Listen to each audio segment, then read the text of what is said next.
Sorry, we could talk underwater. You work that out? When I look at sort of your life and all of the things you've accomplished, there's 3 themes of responsibility that stand out to me. There was a black woman on television by the name of Mahalia Jackson, and she was singing at President Kennedy's inauguration. And I think my face was smashed up against the television set watching it.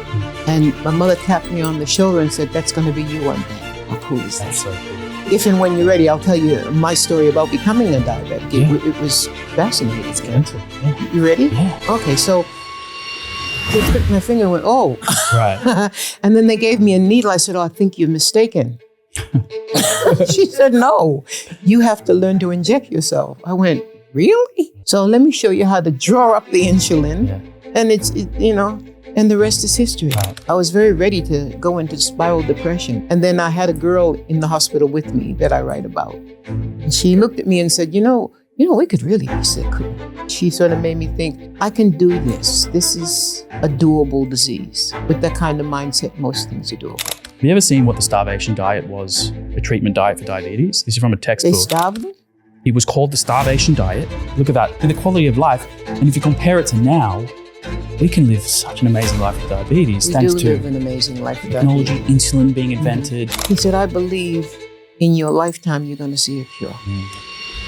I'm not dwelling on it, Right. waiting. I don't dwell. I said it. That's just not in my personality to dwell. I say But the yeah, same thing. I say, I'm not living every day hoping for a cure. I'm just going to live a great life now. you better. If a cure comes, cool. What a guy. Right. There's a lot of lessons in life. And I think I'm a bit of a hope junkie too. So I can try and find something good in whatever I get done. You make sure you treat the executives of your record company just the same way you treat the woman who cleans your room. Love. Because they're all people and they've I love all got feelings and they're all worthy of time and love. Everybody is. You said, my instrument is me. You can't plug me in, so I have to take care of myself. Absolutely, that's me. I mean, that is, I resonate so much with that. And I wish more people understood like how important that sentiment is when you're living with diabetes. Or if you're an athlete or perform everything. Like, Everything. look after your body. You ever kind of look back and go, holy shit, I'm still doing this? Yeah. If you could go back and send a message to Marcia, what would you say? To close the show, I know you did your homework. Oh, yeah. Dear diabetes, you ready? My guest today is Marcia Hines. Marcia is a singer and TV personality who has been in show business for over 50 years, so it's no surprise that she's an Aussie household name. She's had several hit singles, top 10 albums, and was voted Queen of Pop 3 years running. Marcia personifies longevity. At 71 years old, she's still touring and working as a judge on Australian Idol, all while managing type 1 diabetes.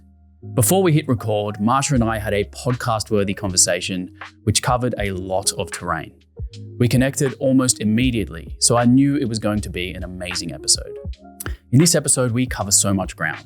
We talk about her diabetes diagnosis, her bulletproof mindset and ability to live in the moment, the exercise routine responsible for her amazingly muscular arms, her predominantly plant-based diet and love for animals, and the factors that allow her to be thriving in her 70s while looking and functioning like she's in her 30s.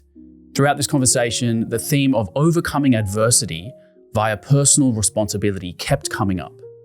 I usually end each episode with a segment called Dear Diabetes, but after Marcia read out her letter to diabetes, we continued to talk for a further 30 minutes. We were chatting like there were no cameras or microphones. There was a moment that made me laugh when Marcia asked if we were still recording. That's how natural and unfiltered this conversation really was. This podcast wouldn't be possible without the support of Medtronic.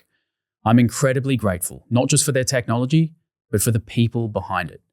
Medtronic puts patients first. They truly care, and I feel it.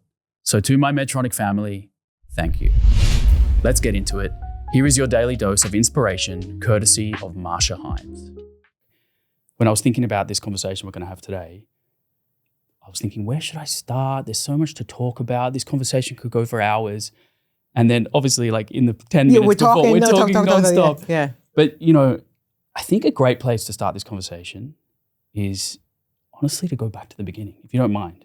Sure. Let's go back to Boston. Okay. What would you like to know about I want Boston? to know Marcia Hines, growing up as a young kid in Boston, what was it like? It was fascinating, first and foremost because my parents were Jamaican. And so I was growing up in America as a Jamaican child. So my culture was very Jamaican, which means we ate very differently, we behaved very differently. But my mother left Jamaica as a young woman to pursue life, I suppose, in the big smoke, which was Boston, Massachusetts. And my father and had my brother and I. And I had a pretty nice upbringing, better than pretty nice, And we did very well at school, my brother and I, and went to some of the best schools in New England. And I reflect on it often because I think a large part of who you are as a person is your upbringing. Yeah, massive. And those memories, and I sing because most Black children in America learn to sing at church. Right. And so I was a bit of a church hopper. So my mother was Church of England. My aunt, my godmother, she was Baptist. Mm-hmm. And then there were the synagogues that I could go to on Saturday. And I'd go because of the acoustics. Yeah, the acoustics. Yeah. So I just go and listen to music. I've been a musician since I was about 4. Was your mother a singer? She sang. Yeah. But no. Right. So you had that, I guess let's call it a gift. Yeah. That sort of gets passed down. I mean, I wonder if it's like a genetic trait. I don't know because nobody else. Well, look, my cousin is Grace Jones, so she's a singer. Yeah. And but my mom, I believe, was a beautiful singer, and I never really ever heard her sing. But her best friend told me in Boston that when my mother moved into her apartment in Boston, she heard this woman singing, and she thought, "Oh, gee, that's the radio." And then she heard it a few days later, and then like a week later, and then met my mom, and it was my mother. But my mother never sang in front of me. Wow. And we had a grand piano always, and sometimes I'd get home, and the piano would be open, and she'd be playing something and start singing, and as soon as she saw me, she'd just close the piano and walk away. Wow, that's so fascinating. Yeah, weird, but that was her. You don't question. You think it was like shyness or shy? So it wasn't confident in her own ability to... I don't think it was confident. I just think shy, which is even prettier. Do you remember the first time that you heard like gospel music or in person in a church? And do you remember the first time you were really moved by the sound of somebody's voice or a song? Sure. I don't recall. I might have been 9, maybe a little bit older. And there was a Black woman on television by the name of Mahalia Jackson. And she was singing at President Kennedy's inauguration. And I think my face was smashed up against the television set watching it. Mm. And my mother tapped me on the shoulder and said, "That's going to be you one day." How cool is that? That's so cool. Yeah. I wonder if your mother also saw that because you could sing, that she could kind of vicariously live that life. She loved singing through you. Well, I don't know that she did, but like, at 4 years old, I knew I wanted to make music, and I knew how important it was to sit in front of the radio, listen to the top 10, songs in the country. That was just my thing. Weird kid, yes, I was, right? Obviously, but that was just my thing. So, and like I said, I keep telling this story, and people are going to hear it forever now. But I tell this story on stage about my mom. My mom loved Tina Turner. Like when I say loved, she loved it. And when I was growing up, it was Ike and Tina Turner. And I remember how she just would play her music all the time. And then she came to live in Australia. My mother actually passed away in Australia. She lived with my daughter, Denny, and I until she passed. And there was a chance of me getting my mom to go and see a Tina Turner concert. And so I organized some tickets through my friends. And we're sitting watching the show. And just before the show starts, there's that great feeling of excitement that goes through a room when someone's about to appear on stage. My mother was a tiny little woman. And she scooted to the edge of her seat to be able to see better. And she said to me, "Marcia." I said, "Yes, Mom." She said, "You're good, you're really good. But that woman's great." That's so, like the best backhanded compliment. You know it, right, man. Only your mom, and it works, Right. Yeah, it works. It actually makes me think, because I remember the first time that I was ever like truly moved by music. My parents, I was lucky enough to travel to Fiji as a kid on a family holiday. And I think I would have been like 5 or 6 years old. And I just remember the harmony of these Fijians, men and women, singing. I still remember the song. I know the words to the song. Wow. I know the You were chord. moved. I was so moved by these harmonies of these like huge rugby players with these beautiful voices and these women. It's called soul, man. It was so soulful. And I remember thinking, how is that sound coming out of these people? Like, this sounds like an amplified production. It was so mean because loud. of the strength of the volume? I could feel the vibrations in my body. And then I think that was literally, not that I've had a music career. I mean, it sounds crazy saying that to you, but like I fell in love with music and I asked the band if they could teach me to play guitar. And they said yes. I played with them every night after dinner. I would sing with them. And that was like my entrance into this world of music. Yeah. And then the possibilities that come after that, like I've obviously tried to record songs and stuff like that, but like I just remember feeling so moved by it. Do you have a feeling of like when you first heard it in person in church? That does that for you? Just when I always heard it, you know, because I mean, like I used to sing teaching, and I'd say to the kids, when you walk in a park, listen to the rustling of the leaves. When you walk in the park, listen to the birds. Listen to whatever you can, because that's music in itself. And I don't remember not loving music. It's just one of those things. And I feel sorry for people who don't get it. Yeah. But everybody kind of appreciates it. You know, I went to see the MJ, Michael Jackson musical last night. Right. Oh, goodness. Yeah. Got to see that. Okay. I'll check it out. Oh, but the musicianship, and he was so gifted, you know, like you just look at gifted people, and he was on another level of gifted, and how he heard things, and his association with the most amazing producer Quincy Jones and Rod Templeton. I'm telling you all the people that you know of, right? And the band on stage, and the band was on stage for most of it, and then the dancers and the singers. It was just astounding. It's amazing. Yeah, it can really, it can be so moving, even if you're not listening to the lyrics or understanding the meaning of a song. Just feel it. You feel it, exactly. So you start singing as let's call it a 9-year-old. How the hell do you end up in Australia from Boston as a 15-year-old girl? Like, what is the journey that you took to get there? Well, look, the journey was, when I was growing up in Boston, I had a very close friend. I still have she's still around. And she had an older sister. And Linda and I used to sing around Boston, and we'd compete in certain things, right? And her sister was a little bit older than us, and her sister went to Germany and did some shows. And Linda went and did Hair in Boston, the show Hair. Yeah. And she said to me, "Oh, come and do it, you know, it'll be so much fun, you know." I said, "No, I don't want to get stuck in Boston. I want to go to Philly, or I want to go to New York, I want to go to Washington or LA, but I don't want to get stuck in Boston." And her sister that I just mentioned went to Germany and did Porgy and Bess, and then became Donna Summer, the singer. And so I heard about an audition for Hair for Australia, and 2 Australians by the name of Jim Sharman and Sandra McKenzie were actually auditioning kids specifically for the parts in Hair for Black kids. And so I auditioned, and maybe 9 days later, I was on a plane.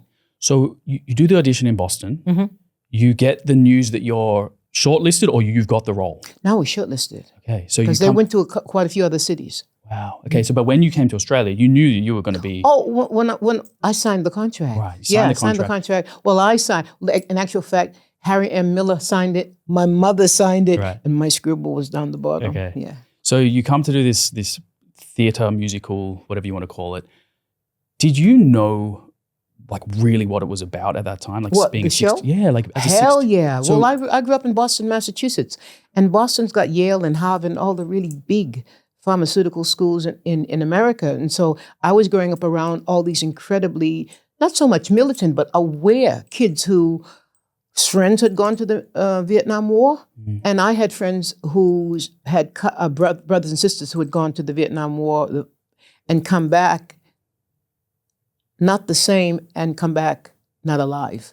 So I was quite aware. And then our director, Jim Sharman in Australia, made sure that we realized what we were doing in the show, you know, like to the point where he would show us, our director would show us pictures of napalm babies who had been injured, and babies, you know what I mean? And parents crying over their body. I knew what I was doing. But as a 16-year-old, that's like a very mature Thank you. role to play. Yeah, right? it was. Right. But I was aware, you know, like I said, you know, I grew up during the hippie revolution. I went to Woodstock. I did all that stuff that most people did when you grew up in America. So it wasn't at all an epiphany. It was just a great awareness. And then when I came to Sydney, a lot of the soldiers who had served in Vietnam were brought to Sydney for a thing called R&R, which made them come back to relative civilization to acclimatize. Right. And you know, and some of the stories I heard were like, well, you know, living in the side of a dead carcass, motionless for 2 days while the Viet Cong walked past you. You know, so yeah, I knew I was doing. Wow. Yeah. Yeah. So you start performing in front of, you know, thousands of people was it in Sydney, Melbourne, all over? Sydney. We started in the Cross, yeah. In the Cross. Yeah. And at what point do you decide Australia is going to become home? Oh, gee, there's so many things that happened in the interim of all that because I came here, I didn't realize I was pregnant, and I was pregnant. And so I was always taught if you have to deal with your consequences, you know, deal with what you do because there are consequences there. So I had a baby. And if I hadn't had my daughter, Denny, I wouldn't be this person either because when you are a young girl or a teenager, you can't be a kid anymore. Once you have a kid, you have to take care of your kid. Right. Which is a great thing. I don't regret 1 second of it, you know. Maybe a couple seconds, but not me. Yeah, I've actually got that exact thing written down here, this theme of personal responsibility. Absolutely. And when I look at sort of your life and all of the things you've accomplished, there's 3 themes of responsibility that stand out to me, and I'd like to get more perspective from you, of course. Number 1, being a teenage mother. Like, what was that actually like? The responsibility. It was huge, but I had money. So when you've got money, and I had the support of my mom because I told her, you know, and she said to me, I was just waiting for you to tell me because I could tell by your photographs that you were pregnant. And, you know, she said, and you've chosen a very strange career. So if you can't take care of the baby, send it back to Boston. Wow. Yeah. So, you know, when you've got that structure and support, you're cool. And also we're making incredible money back in the 70s. We were making more money than the kids in here. In actual fact, we were making so much more money that we said to Harry M., it's not fair that you're paying us so much money. You got to pay the kids more money. And he did. Wow. Yeah. That's actually really interesting by your mother to have the observation beyond observation, she knew that you were pregnant. Mothers know. But she didn't want to tell. She wanted you to figure it out for yourself. No, she wanted me to tell it. Yeah, I'd figure it out. Okay. But she wanted me. That's a very mother move, you know. Is. That's, you have to. Waiting for you to approach her to share that news. Yeah, and it wasn't like, oh, I'm ashamed of you or how could you? It was like, okay, you have a choice. You can keep the baby while you're working or you can send the baby home. And I kept Denny stayed with me for about a year and a bit. And then when we got ready to go on tour, the road is no place for a child. And so I took her back to America, to Ma. Yeah. Amazing. The other 2 sort of things that stood out to me were Dwight, your brother, passing away. Yes. And your mother, once again, being an amazing mother, essentially gave you the responsibility to bury your brother. Yeah, because she'd buried her mother and father within like 12 days of each other. Now, you know, and she just said that her dad died of a broken heart and he passed away. And then my dad died when I was very, very young, like 9 months, 12 months old. And she had to bury him. And she said, you know, it's time that you grow up. You know, I'm here. And she was in Australia by that point, and she was taking care of Denny. And she said, you go. But she gave me support as well. You need to know it wasn't that black and white. My aunt, who was a laboratory technician in New York City, came from New York to Boston and helped me out with the whole procedure. But I did learn how to do it, yeah. Yeah, I mean, I feel like you were on a fast track to becoming a woman from the minute you left Boston. That's, goodbye. 16 years old. Well, you know, when you get on the plane and say bye to your mom, that's when you become a woman. Such a huge move. So it's no wonder you're still doing this at your age right now. Thank you. It's incredible. And then, I mean, the other thing, which we'll get to, I'm sure, towards the end of the conversation is when you get a diagnosis of a chronic condition like diabetes, which we both have, I mean, the amount of personal responsibility that comes into that. Once again. It's just, it's the theme of your life, it seems. Is just it's taking responsibility for these, these adversities that we're inevitably going to get. But everyone has adversities. And if they don't, they're not living their lives. And I was saying to someone this morning, like, if you don't learn as you go, you might as well just, curl your toes up and leave, because life is there's a lot of lessons in life. And I think I'm a bit of a hope junkie too. So I can try and find something good in whatever I get dealt. Speaking of hope and silver linings, So in doing my research for this conversation, I went back into the archives and I watched some of your did you know? performances, right? Okay.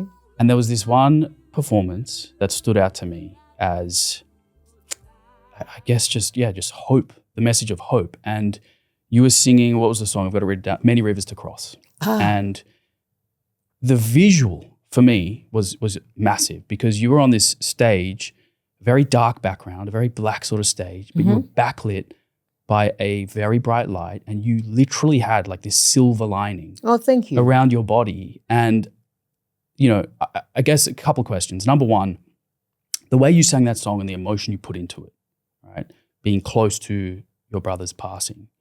What was that like, singing that song on stage? The words in my head are still ringing because, you know, my brother and I were like twins, you know, like he was 18 months older than me. And so, I mean, he hated me, but that was what brothers do, okay? And so, and we're very close, and we kind of said to one another, if one of us make it, we'll help the other, you know, all that sort of stuff that you would, siblings, you know? And then when Dwight passed, I was actually in a recording studio in London when I got the call from my mother, and it was my first contract with another company after having a litigation with another company. So I wasn't able to sing for 4 good years. I wasn't able to record. And then I got a recording contract and went to London with a man called David Mackay, who did Bonnie Tyler's Total Eclipse of the Heart and did lots of work with some famous bands. So I left London and went to Boston and dealt with all of his stuff, and then came back to London to record. Well, maybe 9 days later. And I remember walking into the studio and David said, "What do you want to sing?" I said, "I don't know if I can. But if I'm going to try and sing anything, let me sing how I'm feeling right now." And I sang Many Rivers to Cross. And I think people could see there was a lot of pain in it in the most beautiful way, you know, like you got to keep on keeping on, like I said. And I sang it for my brother too, you know, and it became a relatively big hit too. Yeah. So, yeah. I mean, it makes me think, like, why is sadness and grief, we were just talking before about grief, you know, my dog passed away a few weeks ago, and what is it about grief and sadness that creates such like a beautiful art form? Like, you know, when we think about Silver Linings, you put into the performance of a lifetime because of the sadness you were feeling, and then look what you created, this beautiful song. Sure, you know the great album Face Value by Phil Collins? He said he's never been that sad in his life, and he wrote the album. I was living in London, and I remember hearing it and thinking, whoa. And he said, now that I'm happy, because he went through a very bad time, what am I going to write about? Right. So most songs that we all hear are written from a deep place of sadness, hurt, disbelief. You know, like when you're mourning, you sort of, I suppose you go into that really creative place that you live in and take what you need from there. And then you don't want to live in that place all the time. You do, you know, but when you can, that's when you should write something about your dog. I should write something absolutely about will. Dennis. No, I've been planning. You must do. It's fresh though, so it's a bit hard. But no, but cry. Yeah.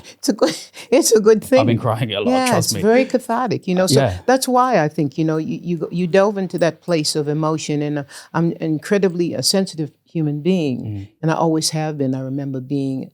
I'm not hypersensitive. I'm aware, and I'm very aware of other people's feelings and things. Right, you know, and I think that's why I went to that place to sing Many Rivers. Yeah.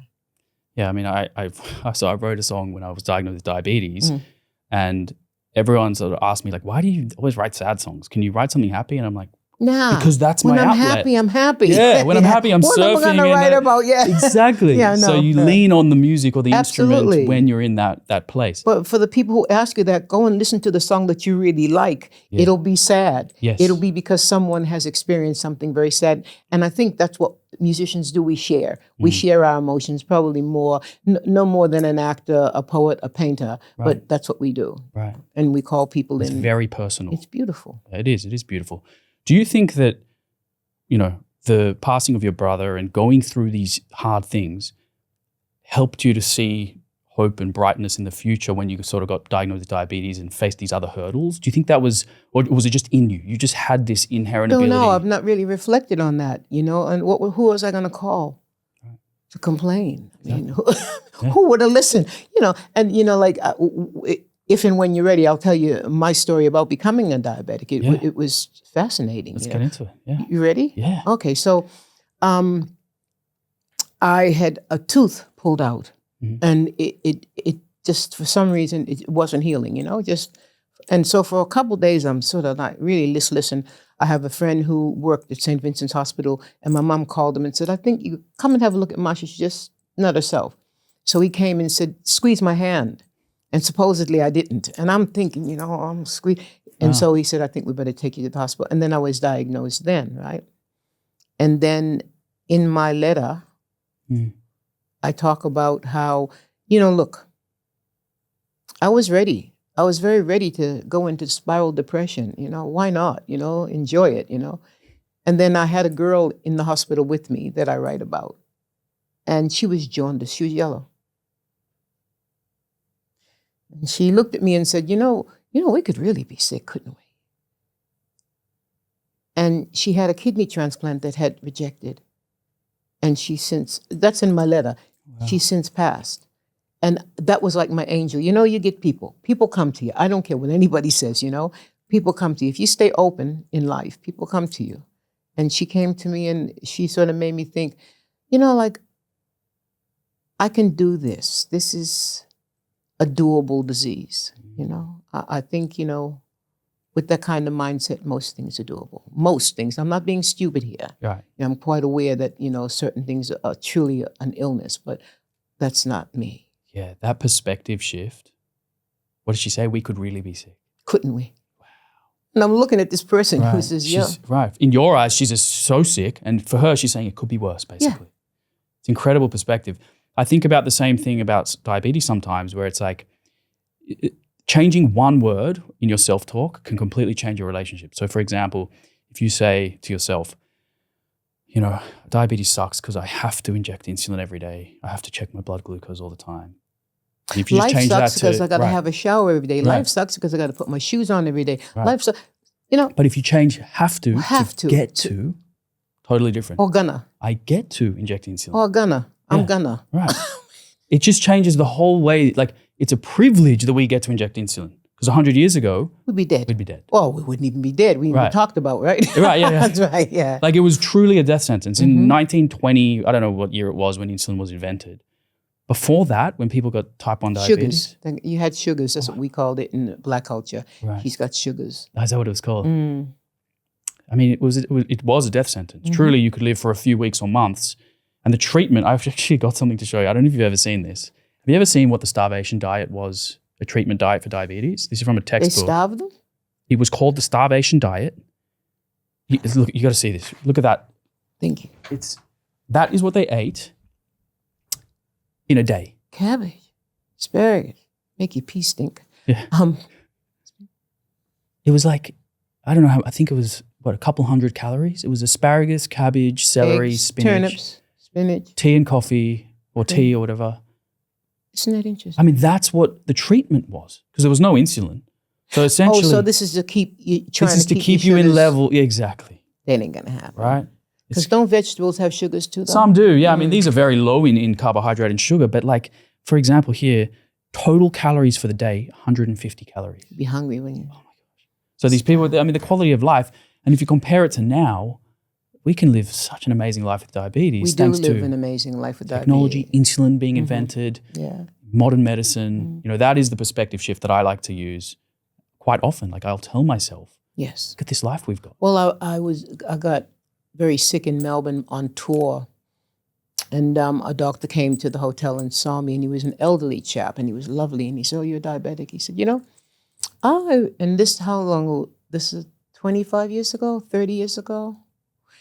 He said, "I believe in your lifetime you're going to see a cure." He said, "I won't see it. But there's going to be something that changes the whole dynamic of what a diabetic is." Yeah. I've been hearing that for so many years now. I don't even think about it anymore. I don't care. Yeah. Well, look, it all depends on what it is, but it's not like I don't care, but I'm not dwelling on it and waiting. I don't dwell. But that's just not in my personality to dwell. But I say the same thing. I say, I'm not living every day hoping for a cure. I'm just going to live a great life now. You better. If a cure comes, cool. What a guy. Great. right? Whoever that guy is. Yeah. Exactly. But I'm not, like you, I'm not waiting and hoping, No. I think that's not a productive mindset. Because again, coming back to personal responsibility, if you live, it's not our fault we have diabetes, but it is our responsibility to manage it. So yours heretic? There's no one in the family that's had it. That you know of? That I know of. Maybe there was a genetic predisposition, very likely. But yeah, I guess I'm the first in my family. And yeah, it came out of absolutely nowhere for me. But I've had it for 13 years. How many years have you had it now? Over 30, I think, yeah. True veteran. Let's go back to that diagnosis actually. So you get diagnosed. Was it like a blood test or a urine test that really said, type 1 diabetes? Oh, yeah. They pricked my finger and went, oh. Right. And then they gave me a needle. I said, I think you're mistaken. She said, no, you have to learn to inject yourself. I went, really? Right. He said, yes. So let me show you how to draw up the insulin. Yeah. And and the rest is history. Right. And so you were given a glucose meter to prick your finger and do all that as well? Yeah. So multiple finger pricks a day, multiple injections. Oh, my fingers were deformed. You know it. I don't need to tell you. Yeah. I think I did the count. I think it was let's call it 15. I was doing 15 a day. At least. Yeah. It's up to 60,000 At least. pricks over. And then, the side of your fingers get all deformed and then that callus. And then someone said, different sugars. You get different sugars on different hands. Did you know that? Yeah. You get a different reading on each hand. Interesting. Definitely. I was told. I hadn't heard about that. Who knows? Yeah. Did you just use one hand? I think I was using my palm. I was using any skin that I could find. I was even doing it in my palms. Oh, wow. No, it feels easy. Oh. We'll try one out later. I've brought thanks. it. So, okay, what were some of the early signs, that you had undiagnosed the only diabetes? one I remember is, I beg your pardon, I was driving, and I love driving. And I was driving up Oxford Street, and I'm thinking, gee. And that was during dusk. And then I remember at nighttime, I went to drive somewhere, and I went, I can't see. I'm not seeing as well as I usually do. And so I went and saw an optometrist. She said, it's just age. and then it got worse and worse. And then I spoke to Professor Chisholm, who was my endo back in the day, brilliant guy. And he said, no, go and have your eyes checked. And that's exactly what it was. So the glucose basically builds up in the eyes and makes it murky. Murky. Interesting. I also had a driving experience where I found out I had diabetes, basically. I was falling asleep. Ooh. So I fell asleep driving home in the cross-city tunnel numerous times. Oh. It's scary. Did you experience weight loss or thirst or any of that weight stuff? loss. Yeah. Oh, the thirst, I embarrassed myself going to a dinner party, and I think I drank a couple bottles of Coca-Cola, anything. Right. And then the urinating, I was urinating like a pregnant woman. Having been there, I know what that's about. Right, yeah. And the irony of drinking Coke is you're actually putting sugar back into the body. And it wasn't really helping at all. Yeah. Exactly. I was drinking anything that I could that was liquid at that dinner party. It was actually, I remember it was actually embarrassing, And the weight loss, I'm a woman. Ooh, don't I look good, Easy weight loss, yeah. And the weight loss. But the whole thing, and so now if anybody tells me they have those symptoms, I say, so I think you better go and check yourself. Yeah, I think also back then, perhaps it wasn't as known what the symptoms were. But now we've got social media and we're sharing it and people talking about it. It's a little bit more, it is. And, I like talking with you because I talk to diabetics. People tend to talk to me a lot when I'm on the road. And I've been in some incredible rural areas around Australia touring. And people talk to me about it. And I always take the time to talk to them about it, and wearing the patch. And a lot of parents thank me. Because the kids, when you're a kid, you want to be like everybody else. You don't want to be different to anybody else. You don't want to take insulin. You don't want to have a hypo in front of everybody to look stupid. All that stuff. Yeah. So when you were diagnosed, do you remember the mental burden of that, or was it kind of just let's keep moving forward? No, because I was working really hard, but I do remember what I was doing. I was working really, really hard, and I'd fast for long periods of time on the road. So I'd just have a juice diet. Right. And so, But I eat now. Gotta eat now. Yes. But yeah. So it wasn't like this massive traumatic experience for you? Oh gosh, no. Interesting. I mean, you'd already probably dealt with so much adversity. It was just another thing you have to. That's kind of let's get on with it.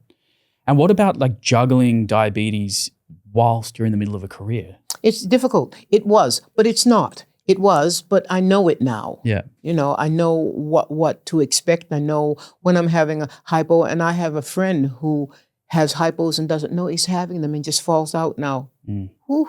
Yeah. You know, I'm quite aware of my mental state, Yeah. you know, and I have to be if I'm going to perform, and I know what I need to do before I go on stage, and I prefer to have a high sugar than a low sugar because I can function in a high one. I can't function in a low. That's honestly, like what you just said there has been such a common statement by everyone I've interviewed. I've sat down with like elite athletes, world-class performers. They all say that? They all say the same thing. We basically spoke about their diabetes in two ways because, you know, you're a performer, but I would argue that you would treat your body like an athlete, right? You betcha. Right. So to me, you're an athlete and you perform on stage. So when you're performing, which is equivalent to, say, the rugby player playing his game on the field versus when he's training, which is like your rehearsals, they're different environments. And what I found is a lot of the people said the way they manage their diabetes on training days or rehearsal days is different to their performance days. Have you noticed a difference, or is it similar? Every day's Right. I try and keep it as, otherwise I'm thinking too much. Right. But I just try and keep it as balanced as I can. So I'm not mad on food. I'll eat it when I must. You know, I'm not a real foodie, but I do like it, right? And so I'll try and have breakfast because I know what my breakfast, especially if my sugar is 5.6 or 6, I'll eat because I need to eat. And then I'll wait and see what goes on. And then I'll inject, you know, and then the afternoon, I might get too busy to eat, but I always try and get my meal in the evening. So, and it depends, you know, like I don't like eating before. I can't perform it and eat. Right. I'm better when I'm on the precipice of hunger. A little bit fight or flight. You betcha. So you've got the... Love that. So well, I didn't eat before this for the reason I wanted to have a conversation with you where I was sort of dialed in. Instead of wanting to go to sleep. Instead of sluggish. Exactly.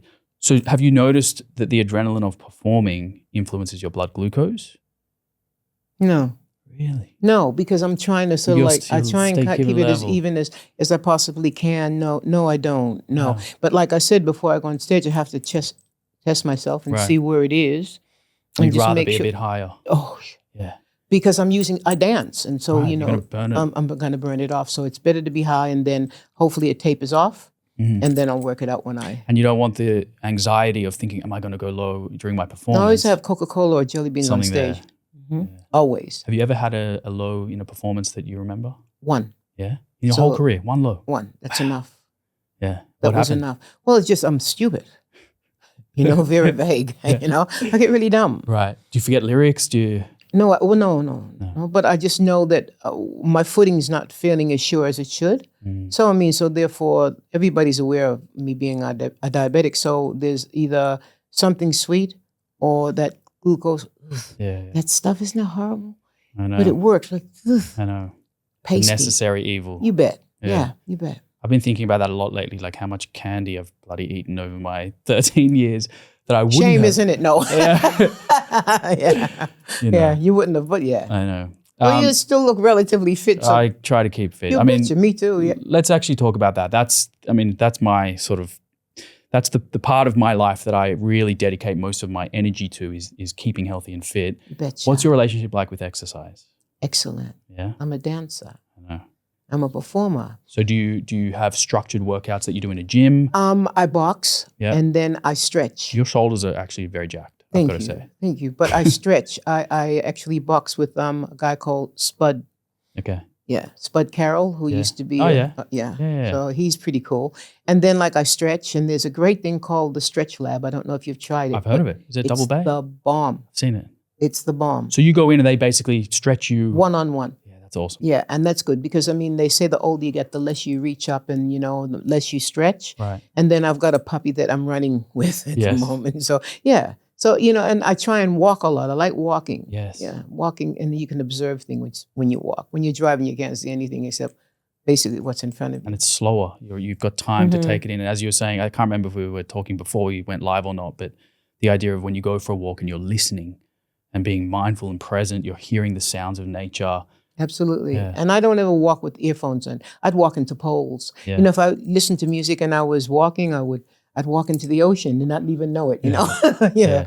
That is, again, a mindfulness practice, which Sadly, I don't do as much now because my dog passed away, but I used to walk like 4 times a day with him. Oh, did you? And now I go on these walks and it's quite lonely because I don't know. Well, you're talking to him too, right? And say, no, don't do that, or come here. You know, everything I do, I can see him there. Like it's crazy. Like the house is so quiet now and empty. Yeah. And we were saying, can you imagine how your mother felt when you left? Oh, we spoke about this. I actually spoke to her about this. Of course, it's called my daughter had a room. She left home to get married, and I couldn't go in her room for 4 months, 3 months. I just kept it closed because the noise that used to come out of that room, and you miss people. You miss the entity of your animal. There's like an energy, or it's like you can feel it when even when he's not there. Like it's so funny you say that because when Dennis passed away, I was saying to my mom, it just feels so empty and quiet, and I'm used to seeing him pop up at the end of a meal and like when the keys, make a sound. And she said, so you know how I feel now, right?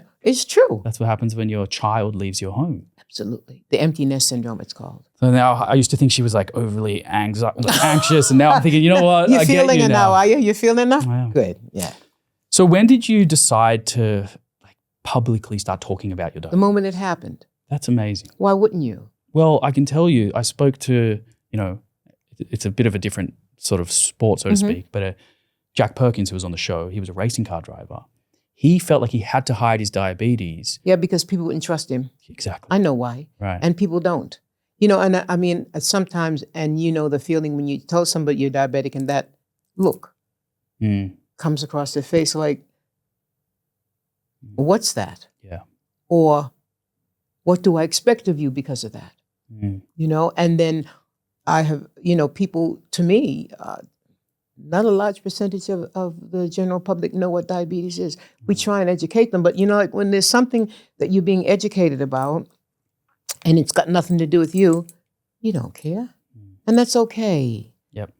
I'm not mad at them. I totally get it because they're not living the life we're living. So I get it. I could not agree more. And people get offended sometimes if, somebody says something that's a bit of a stigma or a misconception, but I actually don't take any offense. I think exactly what you just said. Why do we expect everyone to know everything about diabetes if they're not living with it? Like until you had diabetes, you probably knew nothing about it as well. Nothing. Right, same with me. Nothing. So why should I? So the expectation on people is very high. It's wrong, but I believe the only reason you get let down with people is because of the expectations you place on people. Expect nothing, you might get something. It's a good day if you expect nothing, you get something. Yeah, that's a good lesson. Yeah, I think there was a quote, it was actually talking about like self-care. I heard or I read something that you said. Let me just get this up because I thought this was just a brilliant line. Let me find it here. It was basically, it is on this page somewhere. Here. You said, my instrument is me. You can't plug me in, so I have to take care of myself. Absolutely, that's me. I mean, that is I resonate so much with that. And I wish more people understood like how important that sentiment is when you're living with diabetes, or if you're an athlete or perform everything. Everything. Like look after your body. You gotta. I mean, look, I don't like preachy people, so I don't preach. It's up to you. Like I love Bali. People say up to you. So it's up to you to say, okay, well, I'm gonna take care of this, and because of what I do for a living, it's very important to present well, and so that bit of pressure has made me make sure that I take care of myself, and I speak to as many people as I can when it comes to diabetics or diabetes, explaining type 1 and type 2. When I hear people tell me they're type 2, I think, aren't you lucky? Yeah. You can fix it. I can't. There's really nothing I can do, but if you, by diet, exercise, and, taking care, you could probably just reverse that. Right. But the interesting thing with that is let's call it our like treatment or our management is the same. Right. Is. So like it's somebody with type 2 diabetes, exercise so important, nutrition so important, all of these like lifestyle factors like sleeping enough, managing stress, super important. And in some cases with type 2, you can go into remission. Yeah. But our playbook is actually the same. We just can't cure it. That's it. Right. So lifestyle is so important. Yeah, you can't toss it. But I tell you something very interesting. When I first became a diabetic, I was a bit of a gym junkie. I've always loved being physical. Yeah. And so I was training, and I think I was doing like 2 or 3 step classes at City Gym a day, right? And my diabetes went away. And Professor Chisholm said, that's really great, but you can't really live that life for the rest of your life, can you? Right. So you were managing the symptoms by being super active. Super. Right. Eating no sugar. Interesting. Just, like training like an athlete. Right. Would So train. you Even were doing more so, because they have their periods of rest. Well, I just didn't rest. And I didn't even think that, and then I think he looked at my case study and went, whoa, look, yeah, that's good, but not for long. Right. And then he told me, Yes. he told me about a guy who was 80 whose father was a diabetic, type 1. And the guy was a runner, marathon runner. He was fit. And when he turned 81, he became a type 1 diabetic. Whoa, that's you great. See? So I do the same as you. So for me, exercise is like the pillar of management. But it is tricky because if you lean on it too much, like the way I sort of explain it sometimes is, for me, exercise is like a hammer, and every blood glucose spike is the net. I just got to smash it down with exercise. Whilst the other option is I could inject more insulin, but I'll go for a walk or I'll get into the gym. Did you find like you were leaning on exercise for that reason, or you just no? I had no idea. Okay, so it was all new. It all new to me, so I had no idea. But I just really enjoyed the classes, and and I wasn't feeling anything different to the way, except maybe active. I felt far more active than I'd been. Right. And so I thought, well, I can do this. But I how can I do 3-step classes a week when I'm on stage? In Adelaide. Right. How can I? You know what I mean? So it wasn't realistic. Right. But it was interesting. Yeah, I'm sure it probably helped with your management. But then again, if you do it for too long and too hard, you're going to burn out at some point. Speaking of burnout, have you ever experienced diabetes burnout? Like people say, when they've had it for such a long time, they just feel like they're sick of it. They don't want to have to do it. You've never felt that? Who am I going to call if I am? Who's going to change that dynamic? So, I complain about things I can change. Yeah. It's a very good mindset.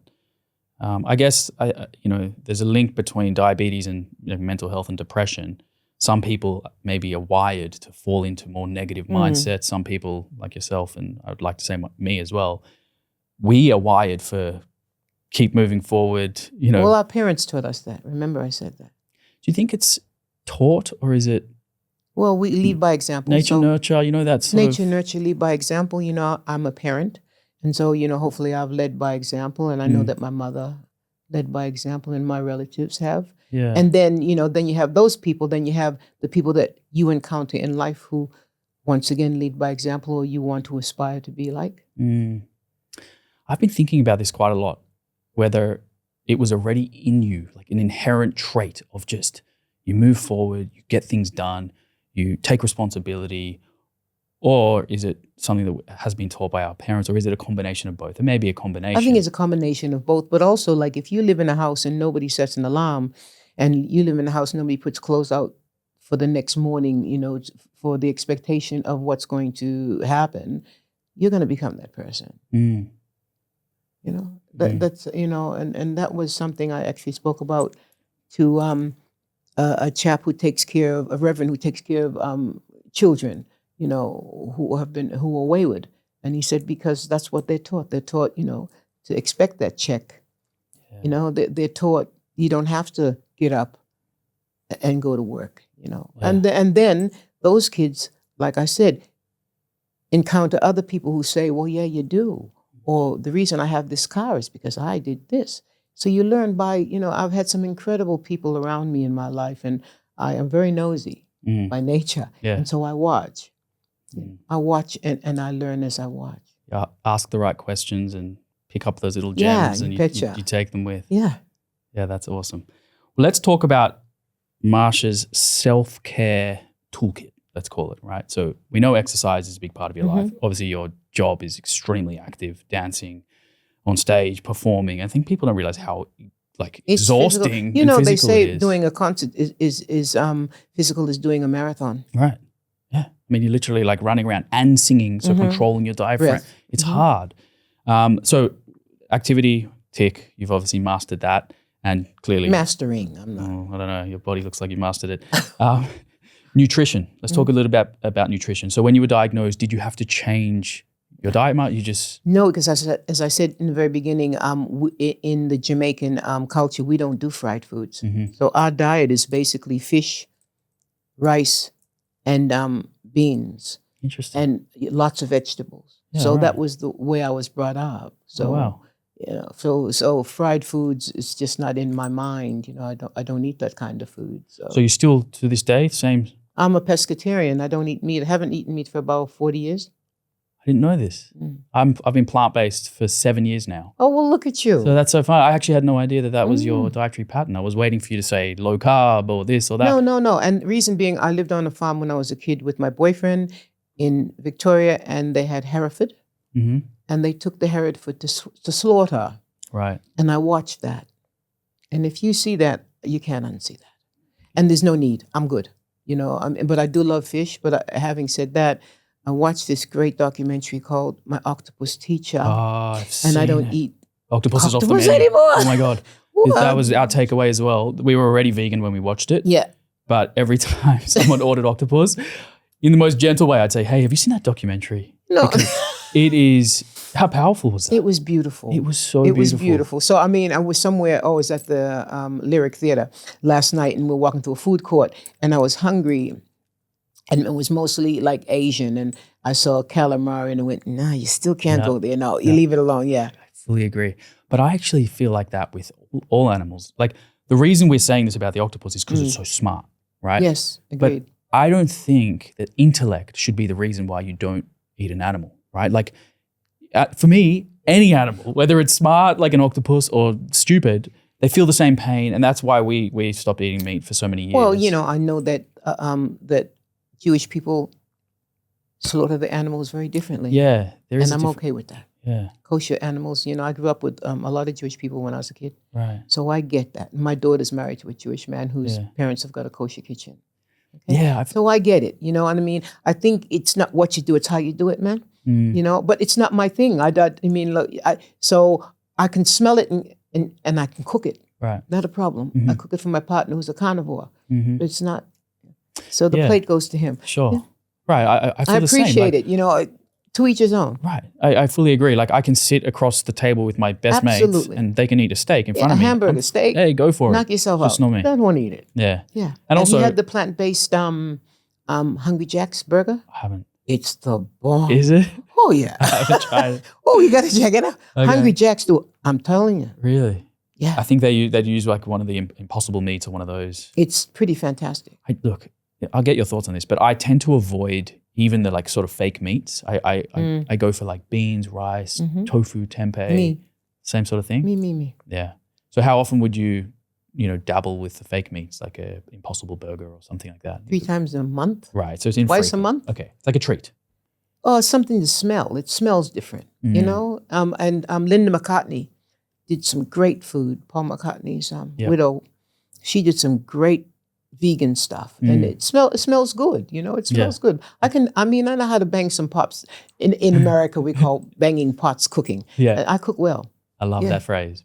Banging pots. I love it. Yeah. Yeah. So you cook at home a lot? I do. Amazing. Just did a really good batch of beans that I soaked for a couple of days.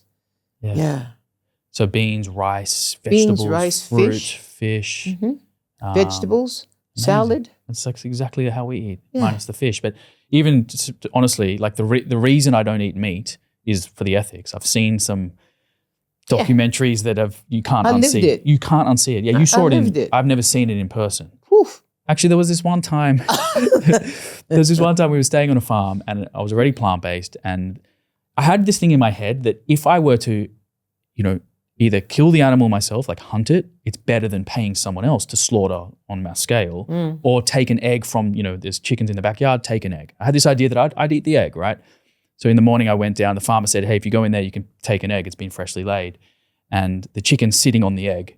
And I thought, you know what? I don't want to disturb I don't her. need to. It's okay, darling. Just sit there. You stay there. Somebody else will take it. Exactly. Yeah. So I left it. But it's interesting because I've often thought if I did live on a property, would I slaughter? I don't know. I've not, I don't know. I don't, more than likely, I don't think so. I don't know.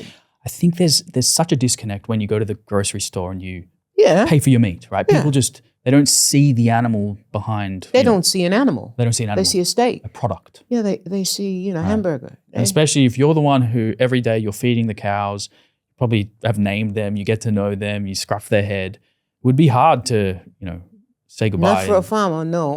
No, for some they see farmers it find totally easy. differently. Even the way they see their dogs. A lot of them, it's a work animal. Yeah. It's true. Where you see your dog as a family member. I lived on the farm, so I saw it, And it's not right, it's not wrong. It's just the way they cope with the what environment they that deal they with. grew up in. That's how they do it. That's correct.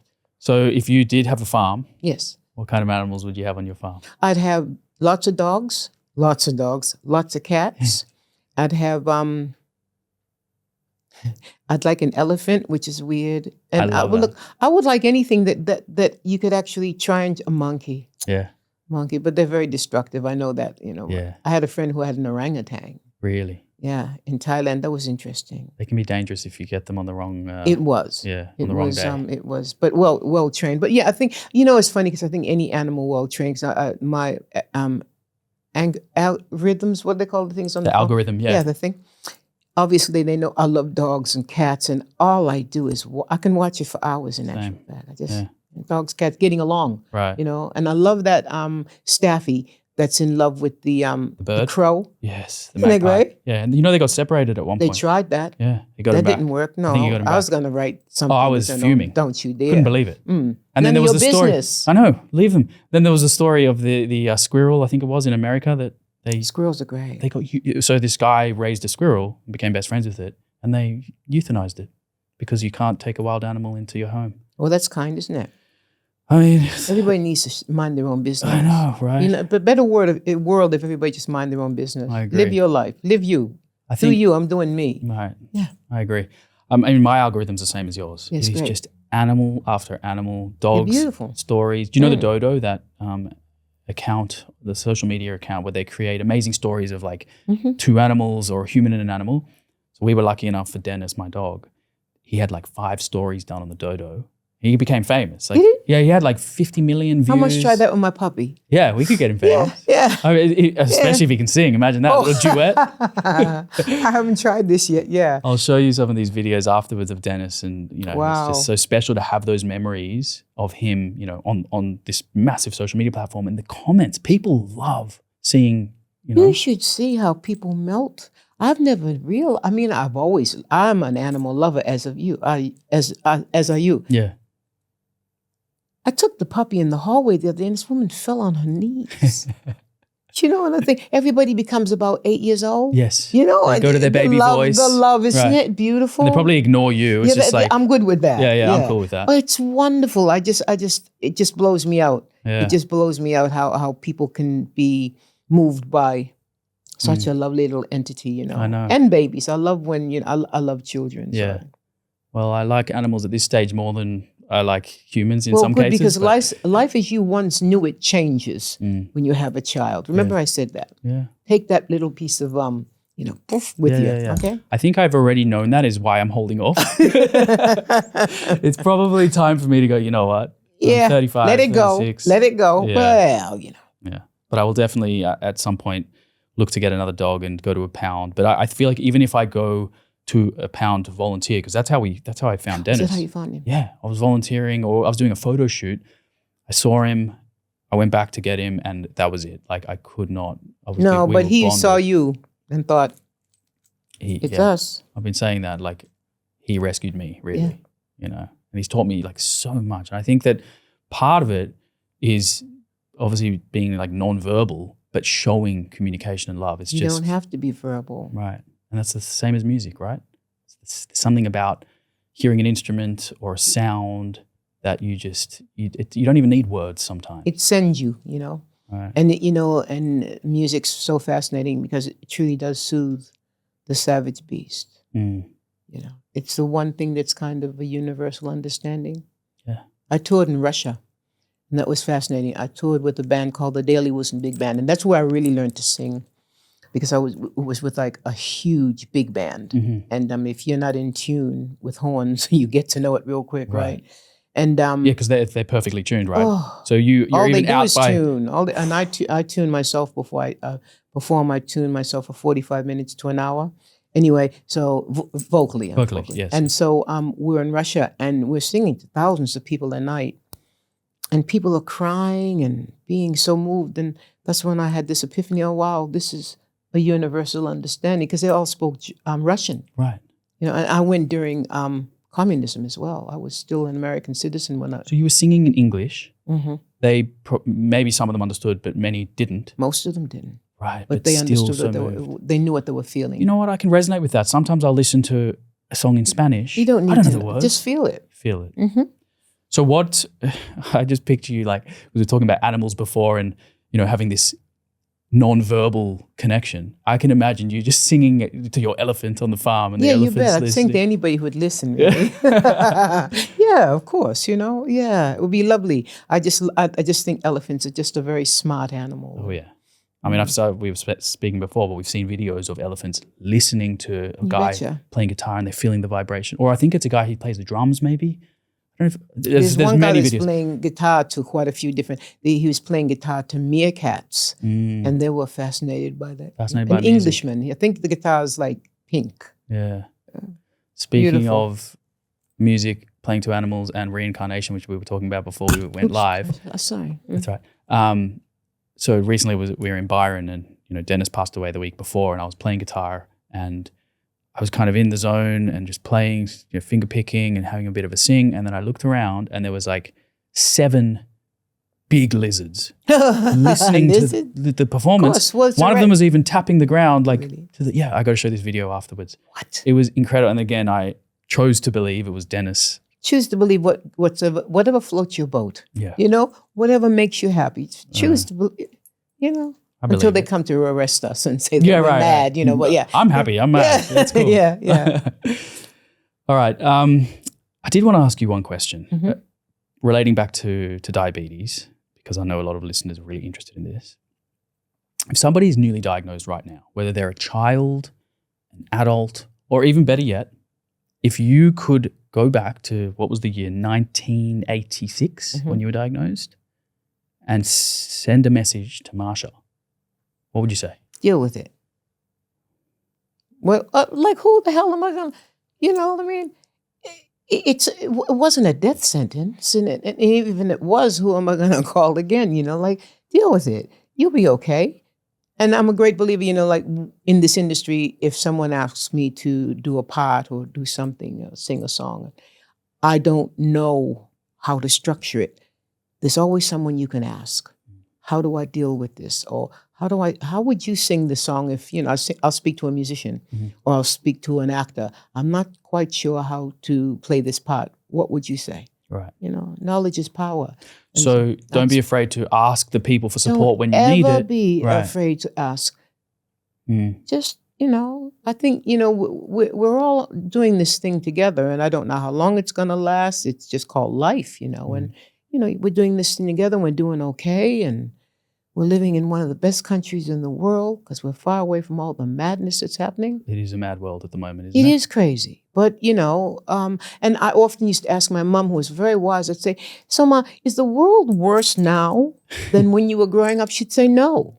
It's just that you're getting the news immediately when it's happening. You're watching someone bleed that you've heard about. We'd hear someone got shot, and then you'd watch it. See? You're opening your phone at 7 a.m., scrolling on social media from your bed and seeing, the world falling apart. No wonder people are stressed. And Yeah. I mean, that's a part of the social media that I hate. Like, there's so many parts of it that I love. Yes, I agree. Like this is going to be a clip that people can feel something and maybe improve their life or decide to manage their diabetes or deal with it, Yes.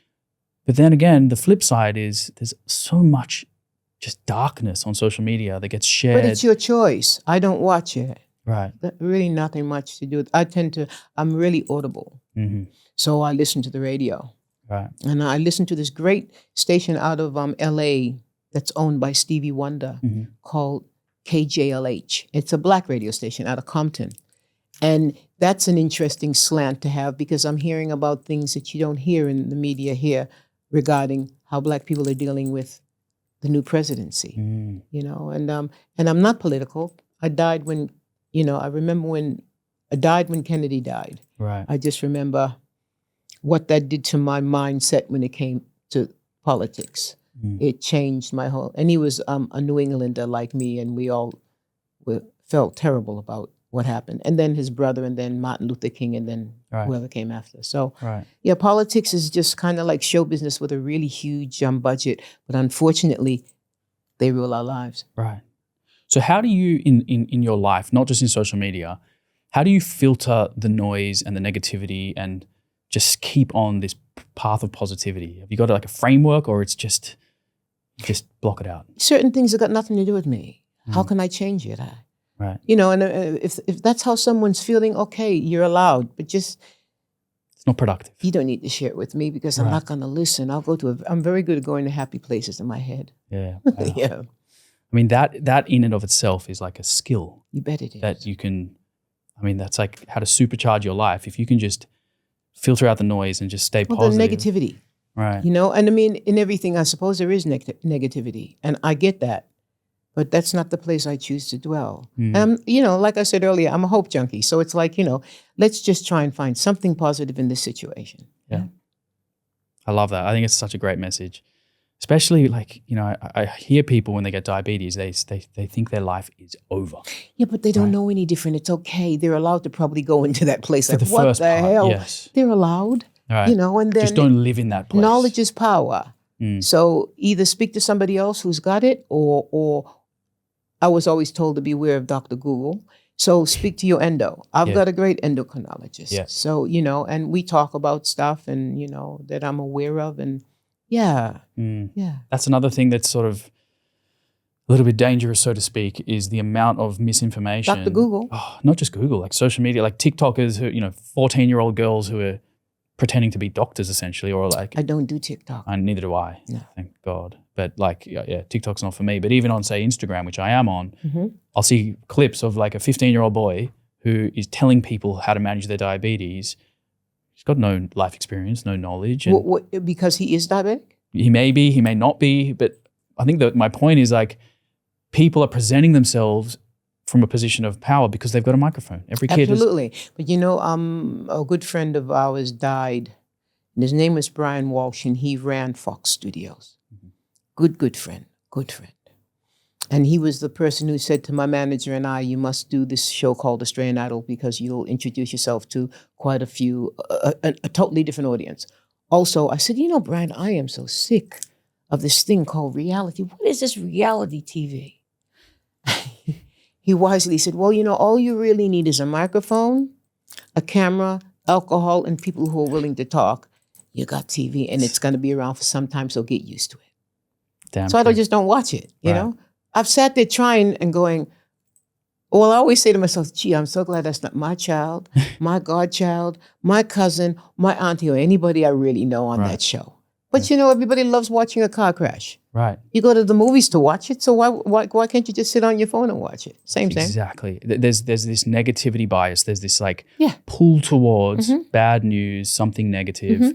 But I think this is a great message for people that you can actually manufacture your algorithm, so to speak. You can change it. Don't people know that? Well, not really. I think people just fall into the trap. Into the trap, and then that's what they get. And then the more they watch it, the more it feeds them. Yes. And then you're stuck in this mindset of negativity. And if it's on your phone, and then it becomes But that's where a good friend should say, what are you doing? Right.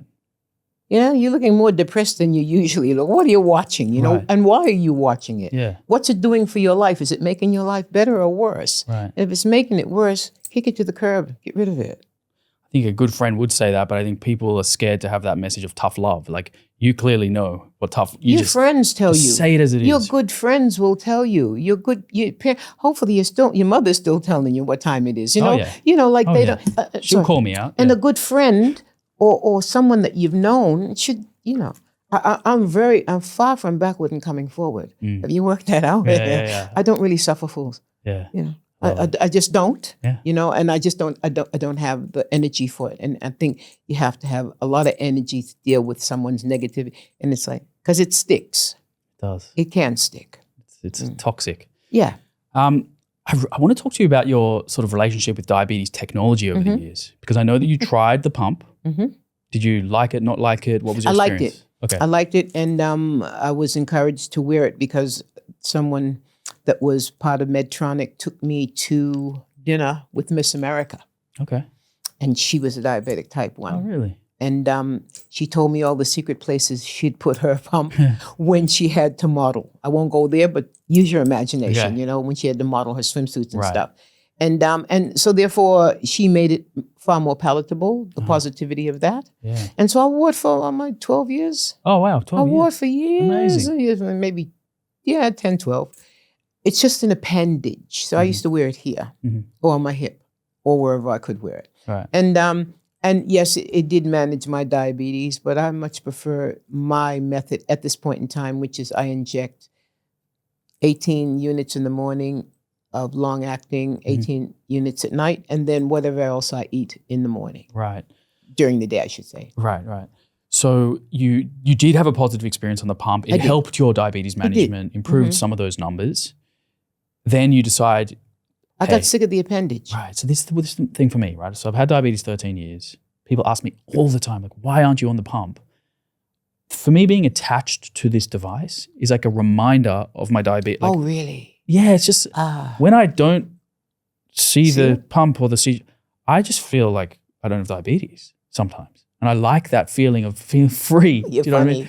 Whilst if I had the pump on me all the time and it was like another, you got something else to dial. Yeah. But what do you feel when you pick up the needle? It's a 2-second process. I inject, and then I forget about it. And Yeah, I move on I with my suppose life. you're right. I never thought. See, women, we wear lots of stuff. Right. So like there are certain things you have to wear all during the day that remind you of being a woman. Maybe. Maybe. I don't know, but you know what I mean. So the pump, like I said, it was there, and did I conceal it? Yeah, I kind of concealed it, but it didn't bug me. Okay. But it was just sometimes if I had to go to the hospital, nurses didn't trust it. Yeah. Okay. And I get that they trusted. They didn't understand the technology. Yeah, they trusted injecting me or me injecting me, you know. So, and I got Interesting. that. Yeah, I think that part of my lifestyle, I'm like, I love the beach. I barely ever have, clothes. Like I had to buy this shirt on the way here because I would usually be. No, like I barely ever wear a shirt. Yeah. So the idea of like swimming and surfing every day and having a pump, it doesn't suit me, but I know it's it amazing wouldn't. for so many other But people. it wouldn't suit you. So And that's why this is so good. And I will admit, like Medtronic sponsor the podcast. They're an amazing, without them, this Medtronic. podcast wouldn't. So this is their smart pen, right? I was showing you before. I give an injection and straight away the data from that injection is on the app in my phone. I know when my last injection was. telling you what your sugar is and all that. Yeah, what my sugar is, how much insulin is on board right now, when my last injection was. It gives you reminders to. So for me, this is kind of like my manual I pump. must get me one of them. You got to get you one. Like that ad says. I've actually got. I'm gonna get you one of these. They're amazing. I need to get me one. I've never seen one. So good because then you never forget your injections. You remember all of the times. And so does it sing to you? Because I was watching this Michael Jackson thing the other night, and the bloody thing went off. Oh, it does, yeah. There's a few alerts. The alarms. Yeah, sometimes. It The depends. alarms. I don't like the alarms. I don't like the alarms either. Even though they're like keeping us alive, and I know they're important, but sometimes Maybe it should give us like an electric like shock. a buzz or something. Yeah, like the CGM could just vibrate or something. Well, I prefer that better than the buzzing. a great idea. Yes, thank you. Let's talk to the engineers. Maybe they can we make shall. a little vibration in the. No, maybe just something you wear under your skin, like a microchip.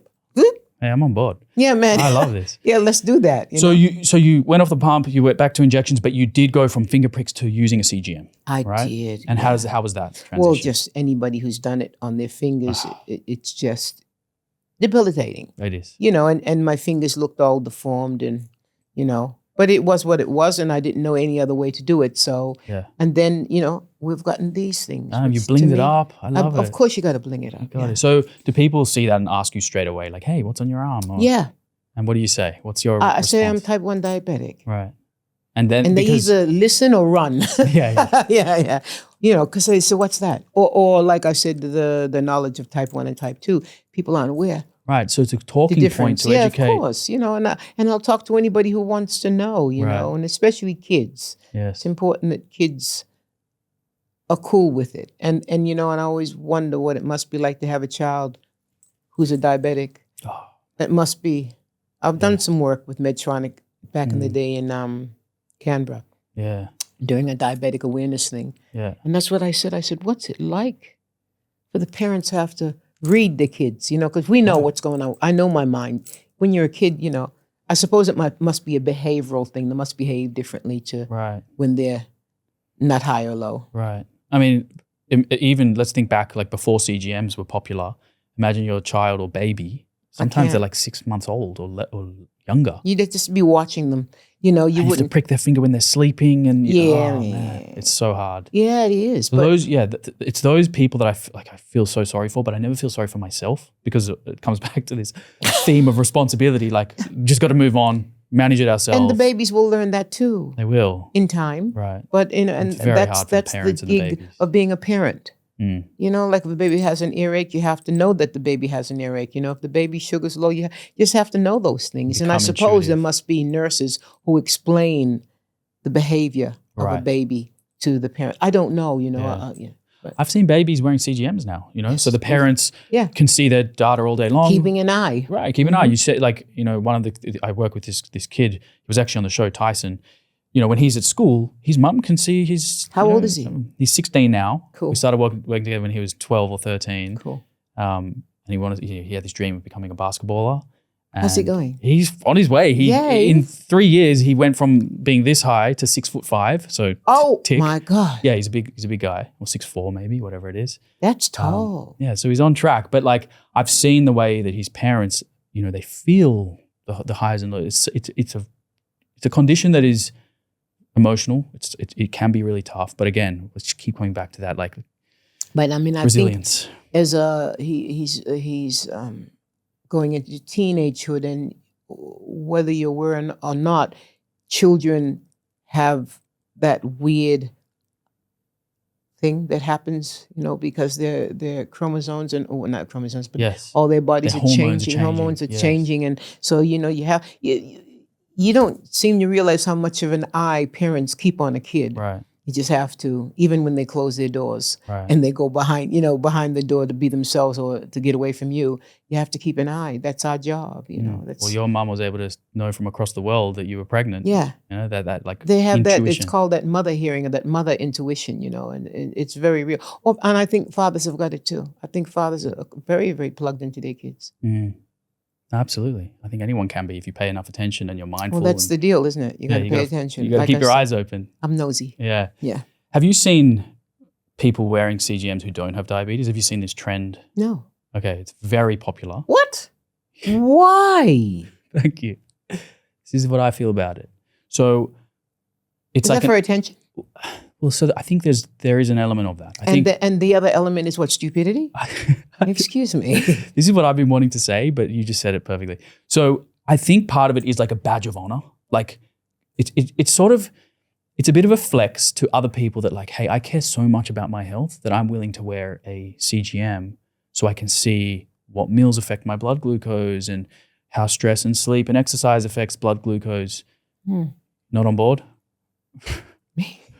Why? That's what I say. Why would you go there? And most of them are in range all day long and never out of range. And like perfectly normal blood glucose. But then there is a subset of people who, you know, may have pre-diabetes or PCOS or other conditions where their blood glucose is slightly dysregulated and then they can benefit from it. But there's dysregulated? What's the difference between being dysregulated and being a diabetic? There's a big difference, isn't it? I mean, there is. Dysregulated doesn't mean you're going to go into diabetic coma, does it? No, not at all. Thank you. They have no risk of any of those acute complications. So why? That's what I say. Anyway, it's a trend that's going around. It's like an optimizer, biohacker kind of thing. Okay. So anyway, I see CGMs on the street now every day. Do you? Yeah, and I look at people. See them. You don't see them? And I look at people, I'm like, hey, yeah. But I'm thinking, actually, you probably don't have diabetes. You're just a biohacker. No, usually if you look at another diabetic, they'll do that to you. Yes. Yeah. You know, look at us. That's actually very true. It's true. so true, isn't it? Yeah. You look, you're like, there's that look, we know each other. Yeah, that is so true. Well, I've got a few rapid fire questions I want to throw at you.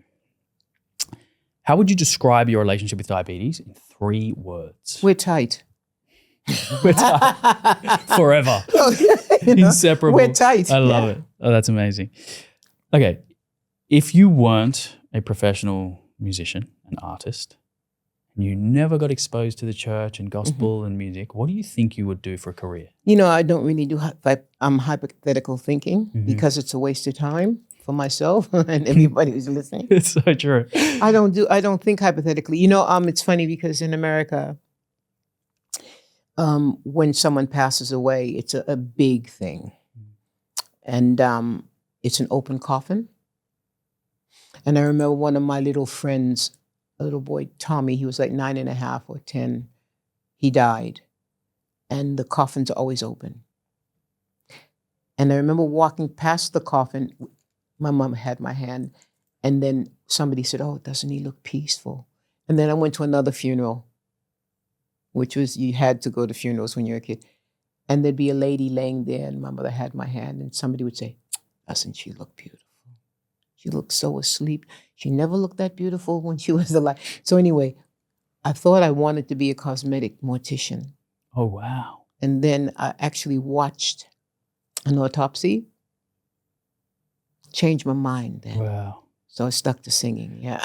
You chose a great career path. But no, undertaking's huge in America. Huge. Wow, I didn't know that. Whoopi Goldberg was going to be, she talked about it too. Right. Yeah, she was going to be a cosmetic mortician as well. Just to make them look good when they're leaving. That's so interesting. There is something about like the peace, and I can't really resonate to the same degree that you have with, people in your family who've passed away, but keep going back to my dog. It's all good. That's what's relative in your life right now. Exactly. That's what I can relate to. But it's hard for me to talk about this because sometimes I get a bit teary. Like when he was like right at the end, he was in pain, and we had this amazing vet service come to the house, and Is it Ari? It was called Rest Your Paws. Okay. We sent him off with like a closing ceremony. It was beautiful. The vet said, he's 16 years old. He lost function. He had a tumor on his spinal cord. She basically said it's time. Yeah, and they're kinder to animals than they are to human beings. Oh yeah. They'll unplug. My gosh. They'll inject an animal, but a human being, you just stand there and look and look and look where. And you have to suffer as a human, maybe longer than you need to. Correct. But the animals, we've got this beautiful ability to send them off so peacefully. Peacefully. And she came over to the house and she said, listen, Dennis, she actually followed him on social media. He's got like 80,000 followers. She was one of them. And she was upset to see him, and she said, it's time, but send him off in style. She said, go take him to his favorite place, give him the best meal he's ever eaten. So we took him to the beach. He loved the beach. He couldn't really walk, so I was like, I had a towel under his back legs. I was slinging him. He went into the water. He stepped in the water. We went to a cafe on the way. We picked up a meal, and he had the best meal of his life, like foods he wouldn't usually eat, totally not vegan, carnivore style. Chicken? Bacon and eggs, chicken nugget. Yes. He just went for it.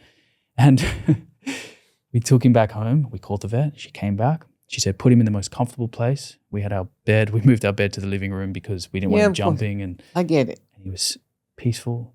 And when the pain, because he was in physical pain, when I saw him at peace, it was just so much relief. Yes, because it's no longer hurtful, and that's love. That's what love is, and he loved you. I so totally get it because I have a vet that comes to my house, Ari, and I had to euthanize my cat, and it's sad, but it's a load off. Yes. Because there's no more I could do, no more you could do, for Dennis. It was done. You did everything you could, and he's gone, but not forgotten. No, never. I've got his paw tattooed on my wrist. And you're a good guy. I'm going to get, Carly just designed this beautiful like sketch of his face. He used to wear a bow tie. Yeah. Because he's a staffy and people are scared of staffies. We put a bow tie on him. So he's got we've got this tattoo we're going to get on the other arm. Have it. I'm going to do it. And not then that I don't need that. No, but then get another dog. One day. You've got to get another dog. I will have dogs forever. Yes. But right now you're mourning Dennis, so I get it. There's a period of grief. And also we have flexibility now. We can travel. We may start a family and then we'll get a dog, one day. But I think the grief, I put this post on social media about this thing called anticipatory grief, which I didn't know I was suffering from, but for years before he passed. Well, I'm looking at my puppy who's like just 9.5 weeks old thinking, oh, don't leave me. Right. What's that, So this, I was reading about this, and it's quite a common thing.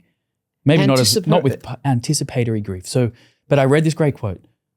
I think I'm butchering it, but it was something like, "Why grieve twice when you can just grieve once?"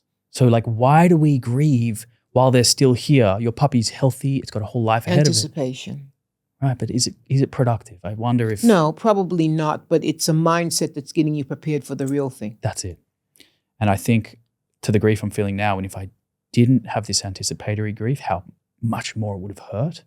It's almost like But you're watching something slowly leave you as well. So the detachment. right, you have time to detach.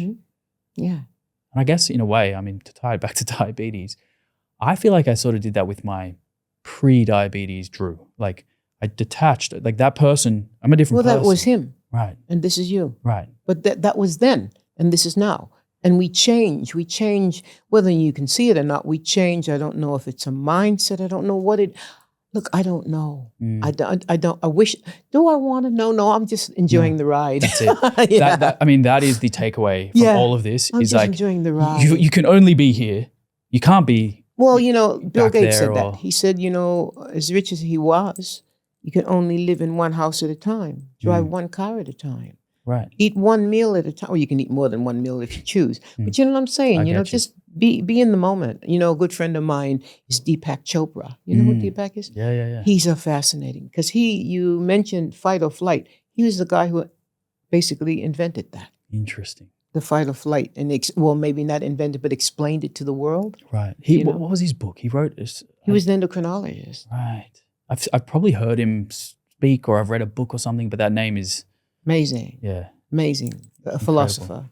Well, I think I've learned so much from this experience of saying goodbye to Dennis about myself and how to, it's been incredible. And now I'm less scared. So this is the first thing you've ever really mourned?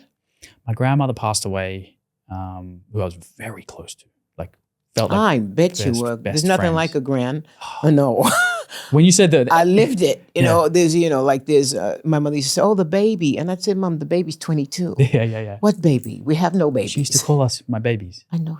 As grown-ups, I know. And, I saw, again, I didn't expect to talk about this today, but I'm going to share it with you because it feels good.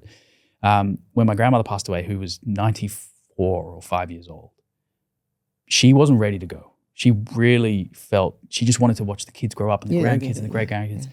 And I remember when we were, essentially saying goodbye to her, she was in the hospital bed and the room was full of people, her kids, grandkids. Love.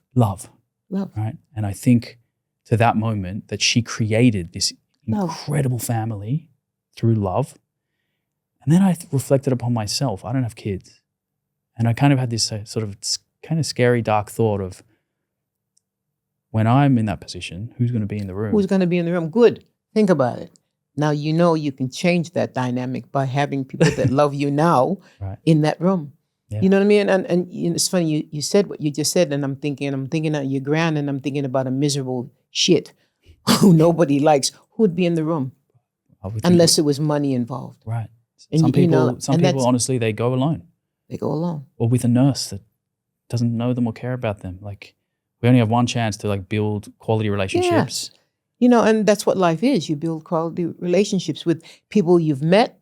I was always taught that no one that you meet is by accident. Every person, and I always said that to the kids on Idol back in the day. I'd say, look, you make sure you treat the executives of your record company just the same way you treat the woman who cleans your room. I love that.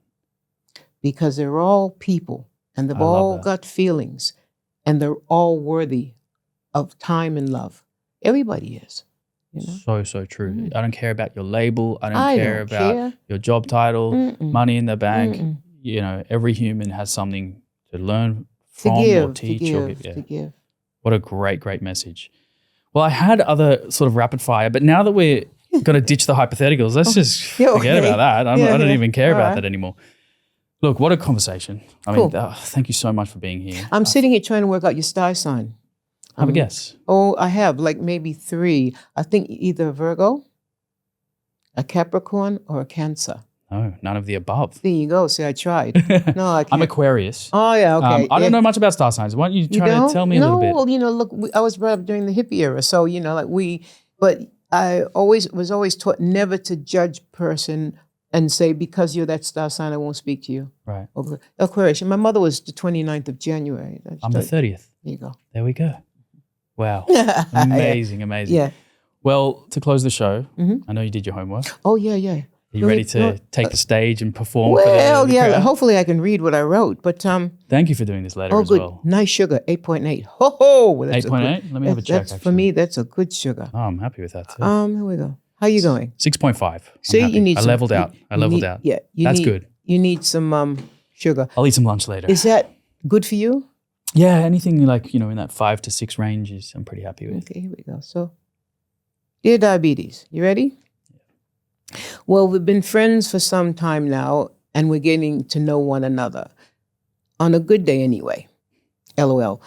As the song says, some days are diamond, some days are stone. Since my diagnosis 30 years ago, I've looked at it like this. I could really be sick, as an angel said to me when I was deciding if I wanted to go into deep depression after my diagnosis. The woman who was sharing my room in the hospital was as yellow as a daisy and suffering from having a kidney transplant that had been rejected by her body.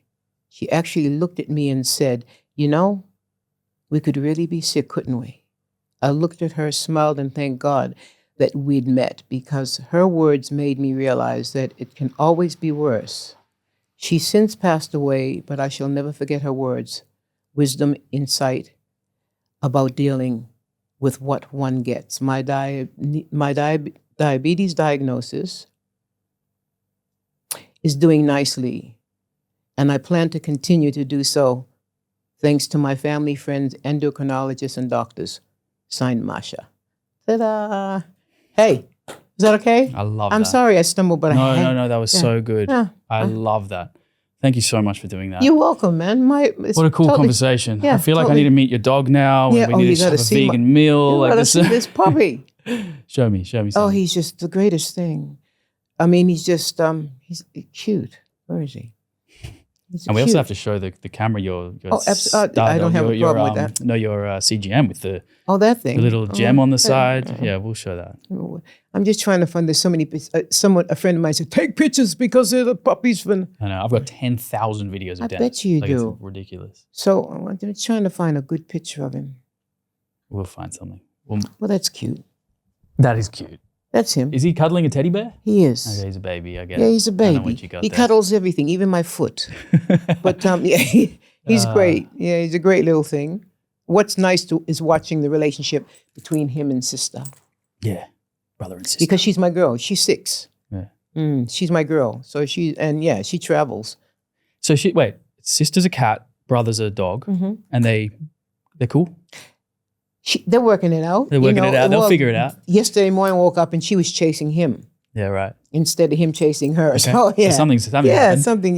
Yeah. So the dynamics changed. it's good, I mean, yeah. I mean, I think animals are as good as their parents, right? Yeah, I think so. I think you can make any animal an amazing animal. I walk and I love we have another dog. We have a Spoodle, and Dali's 5. And I walk with him sometimes, and people, you can just feel the tenseness that the person is transferred onto their animal. Yeah. Like, what are you doing? Right. Especially when they've got a leash with a thing around the neck and they're tugging on it. Yeah. What do you think the animal's feeling? It's feeling all of that energy. That energy, yeah. Right. Yeah. So people used to cross the road when I would walk with Dennis. I'm like, guys, he's the softest. You need to know I was this close to getting a Staffy. Do you know who Bert Newton is? Yeah. No, Patty Newton bought me my puppy. So his wife, because I just did a play with her, and Yeah. she bought puppies for her grandchildren and then gave me one. Oh, wow. Yeah, Staffies are amazing. I mean, all dogs are amazing. Maybe you'll get a Staffy one day as well. Yeah, I think you'll get another one. I'm going to, definitely. I think I'm sort of stuck with Staffies for life now. Look, I love Rhodesian Ridgebacks. Oh, yeah. Beautiful. We brought Denny up with them, and there were 2 of them. They were great. Yeah. Whew. And it's the only animal in the pack of 4 that can hunt and kill a lion. I did not know that. Is that true? You should see them jump. Really? They jump like you. Yeah, isn't that funny that like the dog that can kill a lion, you're happy to just have around your baby as it's growing up, Yeah. Because they know. These animals, they're clever. They know what a baby is and how to treat it. Well, your Staffy is a nursery dog. Right. They, I'm quite aware of that. They would look after babies, That's right? why I thought, I could do that. I like the Huskies to talk to. I think they're too much hair. And yeah, exactly.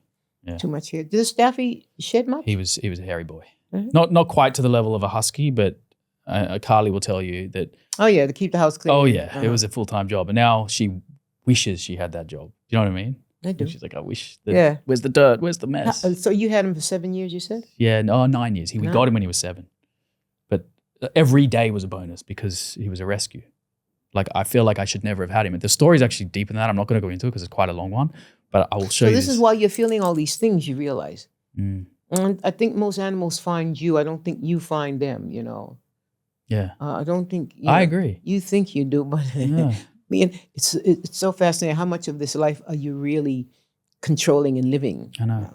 Opposed to the things that come into your life and you think, oh, it was an I accident. know we think we've got free will and we're making decisions, and I don't know, maybe it's already somewhat laid out and you've just got to walk it, go with it. That's too deep for me too. It's like, I'll just do one day at a time. I know. That's what's realistic. I look, I have no idea. And I keep, and I say that, I keep hitting this thing. I keep saying to anybody who listens, I'm quite aware of the blessed life I'm living and what I've done before that. I'm quite aware. Bostonian, how the hell? What am I? What? Yeah. But I remember saying to myself as a kid, I'm gonna do this. I'm gonna. I don't even know what the words were, but I'm gonna do something. Yeah, something big, something music. meaningful. I'm gonna do something. Do you ever stop to think, like today? I know I feel like you live in the moment, but do you ever kind of look back and go, "Holy shit, I'm still doing this"? Yeah. Why wouldn't I? And I'm not only doing it, I'm doing it on another level of wow. Yes. How the hell? But I mean, like in life, with what you get, it's the people that you encounter, the people that encounter you, the relationships you build. Life is relationships, like that's what life is, whether it be your butcher, your baker, or your candlestick maker. Right. All those people are relative in your life and you learn something from everybody. I love people though, I love people fascinate me. Oh yeah. More than animals? Probably, yeah, because animals are easy to read. Yeah. Yeah, people are not. Yeah, people, people, yeah. That's why it can be hard to find the right people to sort of trust and keep close. Are you the kind of person who has like a small inner circle of very trustworthy people, or do you have, I have many associates, right. many, of course. And then I have, some people I know, and I've grown up with them. So even a girl that I did the play Hair with in New Zealand, she's just come back to Australia. She lives in London, and she's married to a very famous Australian English actor. And they've come back, and she hasn't been here for like 25 years. And she just went, oh my God. I said, yeah. And we just hooked up like bang. Yeah. I've not seen her, but we stay in touch. Right. The great thing about the kids in Hair is the cast was called The Tribe, and we're still in touch with each other. You'll always be the tribe, yeah. We always have lunch with each other. We sort of make sure everybody's okay. And you have those relationships where you couldn't see them for 10 years or even speak. Don't need to. As soon as you see them again, yeah. Family. Yeah. But that great saying, you can choose your friends, but you can't choose your family. Right. True that. Yeah, absolutely. But it can be I mean, it's almost like a skill to be able to understand the word is navigate. Who it is, yeah. We navigate. Right. I'm like you, small inner circle of trustworthy people, strong bonds. I mean, I know people, who are just people gatherers, and and that's good, but I don't. My life is people. So, like I live in the general public. There were many epiphanies that I heard when I watched Michael Jackson last night, the Michael Jackson story. Yeah. Fascinating. I'm going to see it. You got to go see it. I'm going to go see it. Please. I absolutely will. Do me a favor and then tell me what you thought. Date night with Carly. Oh, yeah. We used to not be able to leave the house because we wanted to just spend every minute with Dennis, but now we've got time. Was that only when he was sick? No, to be honest, like all the time. He held us back a bit. Oh, you guys were in love. Oh, seriously. We treated this guy like king of our world. You know why? He was your child. He was our child. It's okay. Yeah. I don't regret How beautiful. a thing. I loved it. But now we've got, more freedom and flexibility. You got people to see and places to go we're gonna see the world now. Check it out. All right. Yeah. Oh, really? So you would actually stay home because of Dennis? Oh, yeah. We'd leave early from things. I'm thinking you didn't really stay home because of Dennis. You went home because you have a peaceful home. That too. We love our home environment. I'm a homebody. I'm very introverted. Me too. So, but I'm terribly extroverted, but I'm introverted. Okay, so and I'm shy. If you take me into a party, I'll find a corner. Me too. Isn't that funny? People would look at Marcia Hines and go, total extrovert on a stage, thousands of people. I'm a show off, but I'm not an extrovert. So on stage, I'm a show off. I love it. I have an idea what I'm doing. I saw, who Jimmy Webb is? Jimmy Webb, no. You need to pull up his name and have a look. He's a songwriter. Saw him the other night at the State Theater.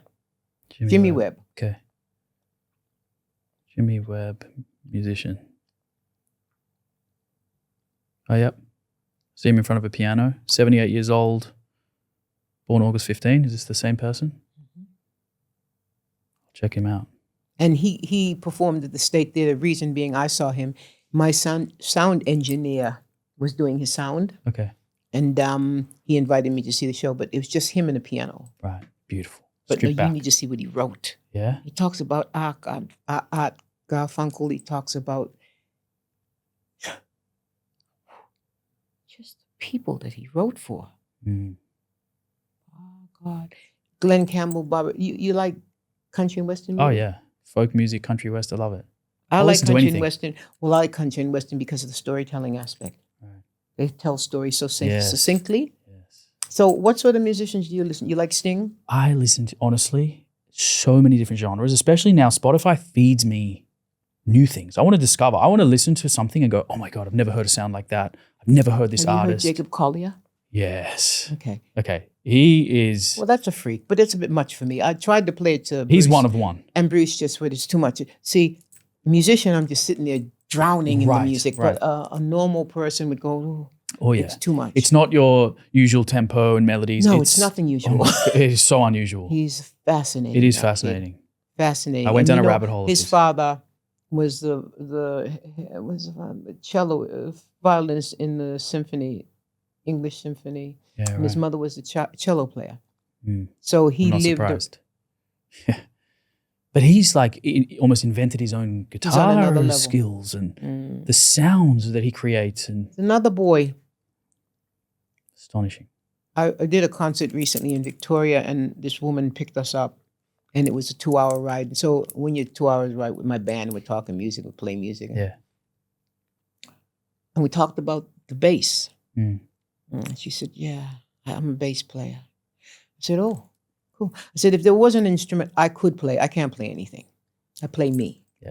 You are the instrument. That's correct. Yeah. I'd play the bass because it makes sense that it's detached somehow, rhythmical. Right. And she said, yeah, I tour when I can. And so who do you play with? She said, I just did a tour with Tommy Emmanuel. Jesus.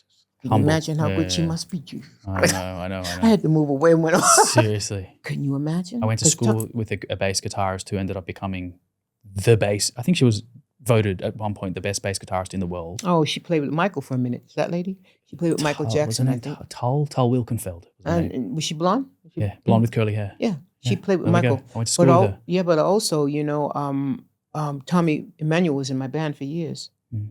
And we'd get to where we went, we'd arrive after a gig, and we'd all play soccer or do something, and he'd open his hotel door and sit there and just watch us. He never, ever put his guitar down, ever. Wow. I got sponsored by Maton, and I got some beautiful instruments, but no. I've got a Maton. Yeah, they're pretty. Yeah, they're nice. I got electric acoustic one. So do you have a little dabble? No, not really. I did. Yeah. But like Daryl Braithwaite said, just get someone to strum. Someone to do it get for somebody else to play for you. Yeah. I have incredible musicians around me. I don't want to be mediocre at anything. Right. So I'd be mediocre. I mean, I could strum if I needed to. Do you use that as like the template to write a song? Like when you're writing a song? I just write in my head. Really? So you'll come up with a melody, a vocal melody in your head, and you can picture the instruments that you want. Really? Or I'll use GarageBand. Okay. To lay down the sort of sound. A rhythm. Or it'll usually be a rhythm, or there's a melody in my head. But music's changing so much, I don't know if you've noticed. So I listen to I have to listen to new music. Right. And it's like Jimmy was saying, because I met Jimmy after the show, and he's written for me as well. And I said, it's interesting. And he said, yeah, it's not as melodic as it once was. But so the kids have trained their ears to hear. You know about auto-tune? Yeah. It's changed. The game's changed.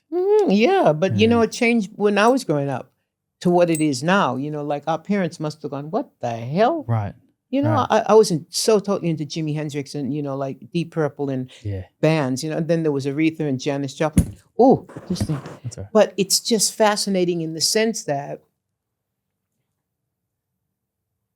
it's changed and we have to respect the change that is coming. 100%. It's music. Right. It's music, it's expression. Right. And if we didn't accept the change, music wouldn't sound the way it sounds. It's music. It's Beautiful. There's no rules. No rules, and it's expression. Right. And so we were allowed to be crazy and do what we did. And I'm sure people went, Elvis Presley, what the hell? Right. You heard that stuff? Right. You got to push the boundaries to. Same. And kids or young people or musicians, artists, we should all be allowed to express ourselves. As long as you're not hurting anybody, express yourself. Oh, I so agree with that. Yeah. So- You play? Yeah, I love acoustic guitar. Self-taught. I don't know any theory. You don't need any. I don't read music. I can't read music. Yeah. No, So- I hate to say this, but the Stevie Wonder. I mean, okay, he's blind, but Yeah, no. yeah. Most musicians I know. Yep. No, it's in my head. It's in you. Yeah, you can. Some people just have an ear for it. So when you're this is one is I've spoken to some musicians that have different opinions on this. When you're writing a song, are you hearing lyrics and vocal melody, or are you hearing background music, the feel of the song, and then you insert the lyrics into it? Or First things first, the story. story? You want to For tell a me. story, Because I'm a storyteller. Right. I have to sort of find the emotion and the happiness or the sadness in the song. The lyric. And I tend, when I'm going to write, I tend to sit in, I wrote an album, and I remember when I was writing it, I'd sit in cafes and listen to stories of people, and then awesome. just Jot it down. jotted some of it down Yeah. and go, that I would never have thought about thinking like that. Yeah. Wow. So you're observing people around you. All the time. I told you I'm nosy. People don't seem to understand, like Love it. I walk into a room and I basically see whatever's going on in there, Right. So, and are you still handwriting lyrics, or are you using like a computer to write? Like, Hand. so I write it I have a book of to be grateful. So I write I'm great. like a gratitude journal. Because if you don't, and I got like A+ in penmanship as a kid, in high school. And so if you don't use that, you're gonna lose that. I can't write. I've lost it. It's gone. Is The muscle. it? I swear, I don't have it. Well, then get an A4 pad and start writing, man. I know. Start writing. I used to have a notebook back in, before Yeah. this bloody thing. No, this is good. I'm very good Yeah. at this, But this is cute. It's cute. But I like the English language, and I like the spoken word, and I like seeing it. Yeah. I like hearing words that I don't know and looking them up. Don't you like that one? Oh, absolutely. Have you read the book The Tipping Point? Yes. Malcolm Hey. Gladwell. Right. Have you read his newest book? No, I haven't. It's I've read called Outliers. I've read Return- Tipping No, Point. The Return of the Tipping Point. I haven't read it. My manager gave it to me. Well, Yeah. I tell you something. He's a genius. What a writer. Oh, he's the best. I love how people can express themselves through. Yeah. Oh, he's a genius. He's fantastic. Yes, but he's doing what we're doing. And that's how I see acting. When I see acting Right. and it's a conversation like this, and it doesn't sound like you're Script. reading, Right. okay. So that's when I think, okay, so I'm watching some acting. I'm listening, as I said. Right. I'm listening to some acting here. Yes. Oh, he's brilliant. He's brilliant. He writes conversationally. Mhm. You feel like he's talking to you. You're in a room with him, hanging out. Fantastic book. I don't know of the first one. Outliers. Unbelievable. That book changed my life in some ways. Why so? He speaks about kind of like the flip side of the coin that no one thinks of, where you have this like conventional wisdom about a topic. Everything. Yeah, basically. And he just flips it on its head and goes, hey, have you thought about it from this direction? And he just speaks about these brilliant things. Like he kind of made the 10,000 hour, to become an expert in any craft, you need 10,000 hours of practice or performance. He popularized that through his book. He speaks about he's kind of like, he actually has a podcast called Revisionist History. Revisionist history. Is he really? Oh my God, you'd love it. So he talks about something that you think you know as like a historical story, very famous story. And he goes, here's another way to think about it, of why it happened, or, and it's just the way he delivers the alternative view to a story is just, he's in a league of his own. I really think you'd like that podcast. Revisionist I don't do history. podcasts. You don't listen? No, I don't need to. So what do you listen to? Music. Music, right. Talk back. Okay. Because people speak in a way that they wouldn't if you could see them on the radio. Mm-hmm. Fascinating. But is podcasting not that, No, similar? I mean, so for me, when a current affair happens or something goes on and the politician talks about it, and then the general public go, what a load of shit. Yeah. Like, if he really felt that way, Yeah. why didn't he blah, blah, blah, blah. And I would never think like that. Right. Yeah, so that's why I tend to, is this still on? Yeah. Okay, cool. Because I'm sorry, It's audio, all right. I keep bumping it, It's but all I gesticulate I a love it, lot. yeah. Yeah. But you've got the Jewish brain, Mm-hmm. you see, and you guys are very clever. You're very so analytical. Right. Analytical. Right. Yeah. And if it can't be analyzed, it's not worth it. Oy vey. Yeah. Yeah, I know. Oy vey. No, man. Oh, yeah, man. it's true, isn't it? Yeah, I think so. Yeah. So that's why you think so hard. I do think a lot. But don't hurt yourself. Yeah, I need to like offload some of it. No, don't hurt. Go somewhere. Maybe the ocean does that to you. It is. I feel like you know me. This is so weird.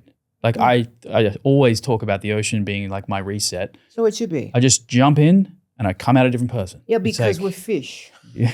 I love the water. But with all this here, it's very difficult. Yeah. But I do love swimming, and there's something about the feeling you get when you submerge yourself into the ocean. There's nothing like it. It's like a sensory overload, and it's the you other belong thing. there for the moment, for that time. Right. You're not thinking of anything else when you're diving No, under a should wave you? or surfing a wave. You just can't. I don't surf, but Right. you know. But you know what I mean. Yeah, well, I have an idea. What are some of the things in your life that are like equivalent to jumping in the ocean for you? Like a reset, like just a full body experience that just takes you out of your head and into your body. Sleeping. Sleep?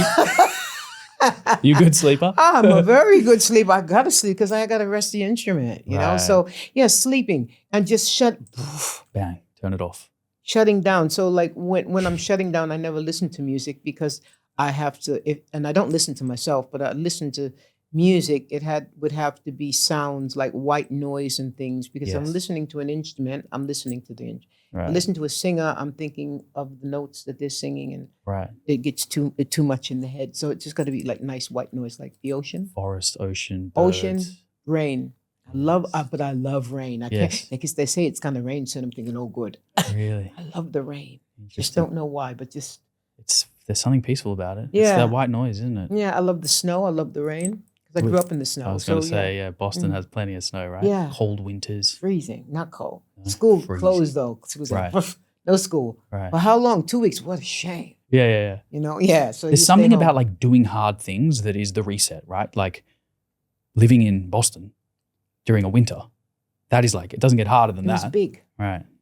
And there's my mother, the Jamaican woman, going, "What the hell?" Because Yeah, why did he end up here? What? Yeah. And then you ended up finding your way to Australia. We got the sunshine. No, I ski. I ski here in Australia, but I remember saying to my mom, "Let's come to Threadbow." She said, "I've seen enough snow to last me a lifetime. You go." You're right. Yeah. Do you still ski? I rollerblade. Do you know, how old are you at the moment? 71. I was going to say, do you realize you're not 33 anymore? It's No, unbelievable that you're still doing this. I don't quite know what age is. I haven't. You stopped counting, right? I never counted. Love that. I've been saying, like, Carly and I joke because everyone's like, "You're 35, you haven't had kids yet." I'm like, "Mate, I stopped counting at 26." Don't count. Yeah. What the hell? What you counting for? Each day is a blessing. I think, thank God I'm here. Good, yeah. But I don't really. I see people who are in their 30s who are old, and that makes me so sad. Mm. And then I see people who in their. I had a friend in Threadbow who died, I think, 85, and he was still skiing. Amazing. They say, what's that phrase? I like one of my favorite quotes ever. You don't stop playing because you grow old. You grow old because you stop playing. Seen it. Yeah. Live it. I think about that a lot. Yeah. Like all the time. But look, 35. Excuse me. If someone offered me to be 35, I'd say no. You keep it. Yeah. I wouldn't want to go back. And go back. I want to see what's here. What's forward. But and nothing was that great where I thought, oh, I need to stay in this place. Because life metamorphosizes with you. Yes. So. But you're 35. It's young and enjoy it. Don't tell people to leave you alone. No. People put their expectations on you. And all they shit on you. That's right. what they do. You carry your shit. It's all I'll yours. figure out my own. You do you, right? Yeah. Yeah. Yeah. Don't, not attached to anything. Live in the moment. Just Yeah. be grateful for it. Well, you've embodied that. Like your whole life has been that. And I feel like you're going to easily exceed, they talk about the 50 years living with diabetes. You're going to live for 100 more years. Look, look, it was great because Professor Chisholm told me about that elderly guy who was in late 80s and he became a diabetic. So, and I'm kind of figuring, I don't know what's going to happen. And if if they did find a cure, would you say, okay. Yep. Would you? I've asked a few guests this question, right? If you could take a cure, some people say, no, I wouldn't take it. Even if it was offered to you right now, today. I've asked that to myself. I don't even know if I would take the cure. What is that though? What's it come with? Because everything comes with something, right? Right. So Stevie Wonder has been offered sight and he said, no, thanks. He could have an operation to have sight. No, thank you. I mean, so that's big, isn't it? That's enormous. And I just wonder what it's like when you can't hear and you get it. Yeah, wow. So I'm assuming that you're so happy in your... I wouldn't know right now. Look, because it would come with something, wouldn't it? A lot, I think. Would I be a living experiment? Because I said yes. Right, and also... what's the quality of life like if you're on immunosuppressants? Yes. Like you're thriving right now. Yes. Just keep thriving. But to each his own. That's my no. Sure. And then maybe a good doctor or a friend of mine said, what are you doing? Right. Why don't you? So, I can be talked into things. Don't get me wrong. I'm not stubborn. Right. But I sort of like try and weigh it up and think, so what does that come with? What do I have to take for the rest of my life? Or... and then when it comes to drugs, as you just think, okay, what are the side effects? Long list. Right. Side effects, what? Yeah, long list. So, no, I'm good. You look I'm good. You're I'm thriving. Good. I'm good. I'm very grateful and I feel very blessed. Yeah. I feel so inspired by this conversation, honestly. Cool. Like, I'm looking at you thinking, who's going to give a damn? This is fast. Who watches this? Everyone's going to watch it, I hope. Really? Yeah. Even if no one watches it, I'm just happy to have good. Yes. I'm just happy to have this. Mm-hmm. Like if these even aren't, maybe they're not working. Maybe the cameras are off. I am so happy with this conversation. Oh, cool. Yeah. So thank you for being here. It's nice to meet you. So good to meet you. Your mom talked you up. Yeah, she's my biggest fan. She is. She needs to. No, why? Because it makes me a bit icky sometimes. Why? I don't know. Like, maybe it's the introvert. I like to be, You are. I am an introvert. I recharge my batteries on my own and then I'll come out and do a performance. Yeah. Same way you step on stage, but you're an introvert. Yeah, I go home. I'm going home. I'm thinking about going home to clean it. Right. Oh my God. Man, I got a baby. Carly will clean for you. She's an absolute, she loves it. She's an expert. She's amazing. Carly, I know you're listening in the back in the green room. She's going to go play with your puppy and clean the place. The puppy. Oh, anyway, I'll let you get back to your lovely. puppy. Okay. So, I need to go home. Well, all right. I got to go to the office and do something. Well, office-like. You're an absolute gem. Did we do good? You're the best. Wow, what a conversation. I hope you enjoyed it as much as I did. There are some unique people in life who bring an energy with them that is palpable. Marcia is that person. I hope you felt it through your speakers and your screens. I'll see you in the next episode for another daily dose of inspiration and education.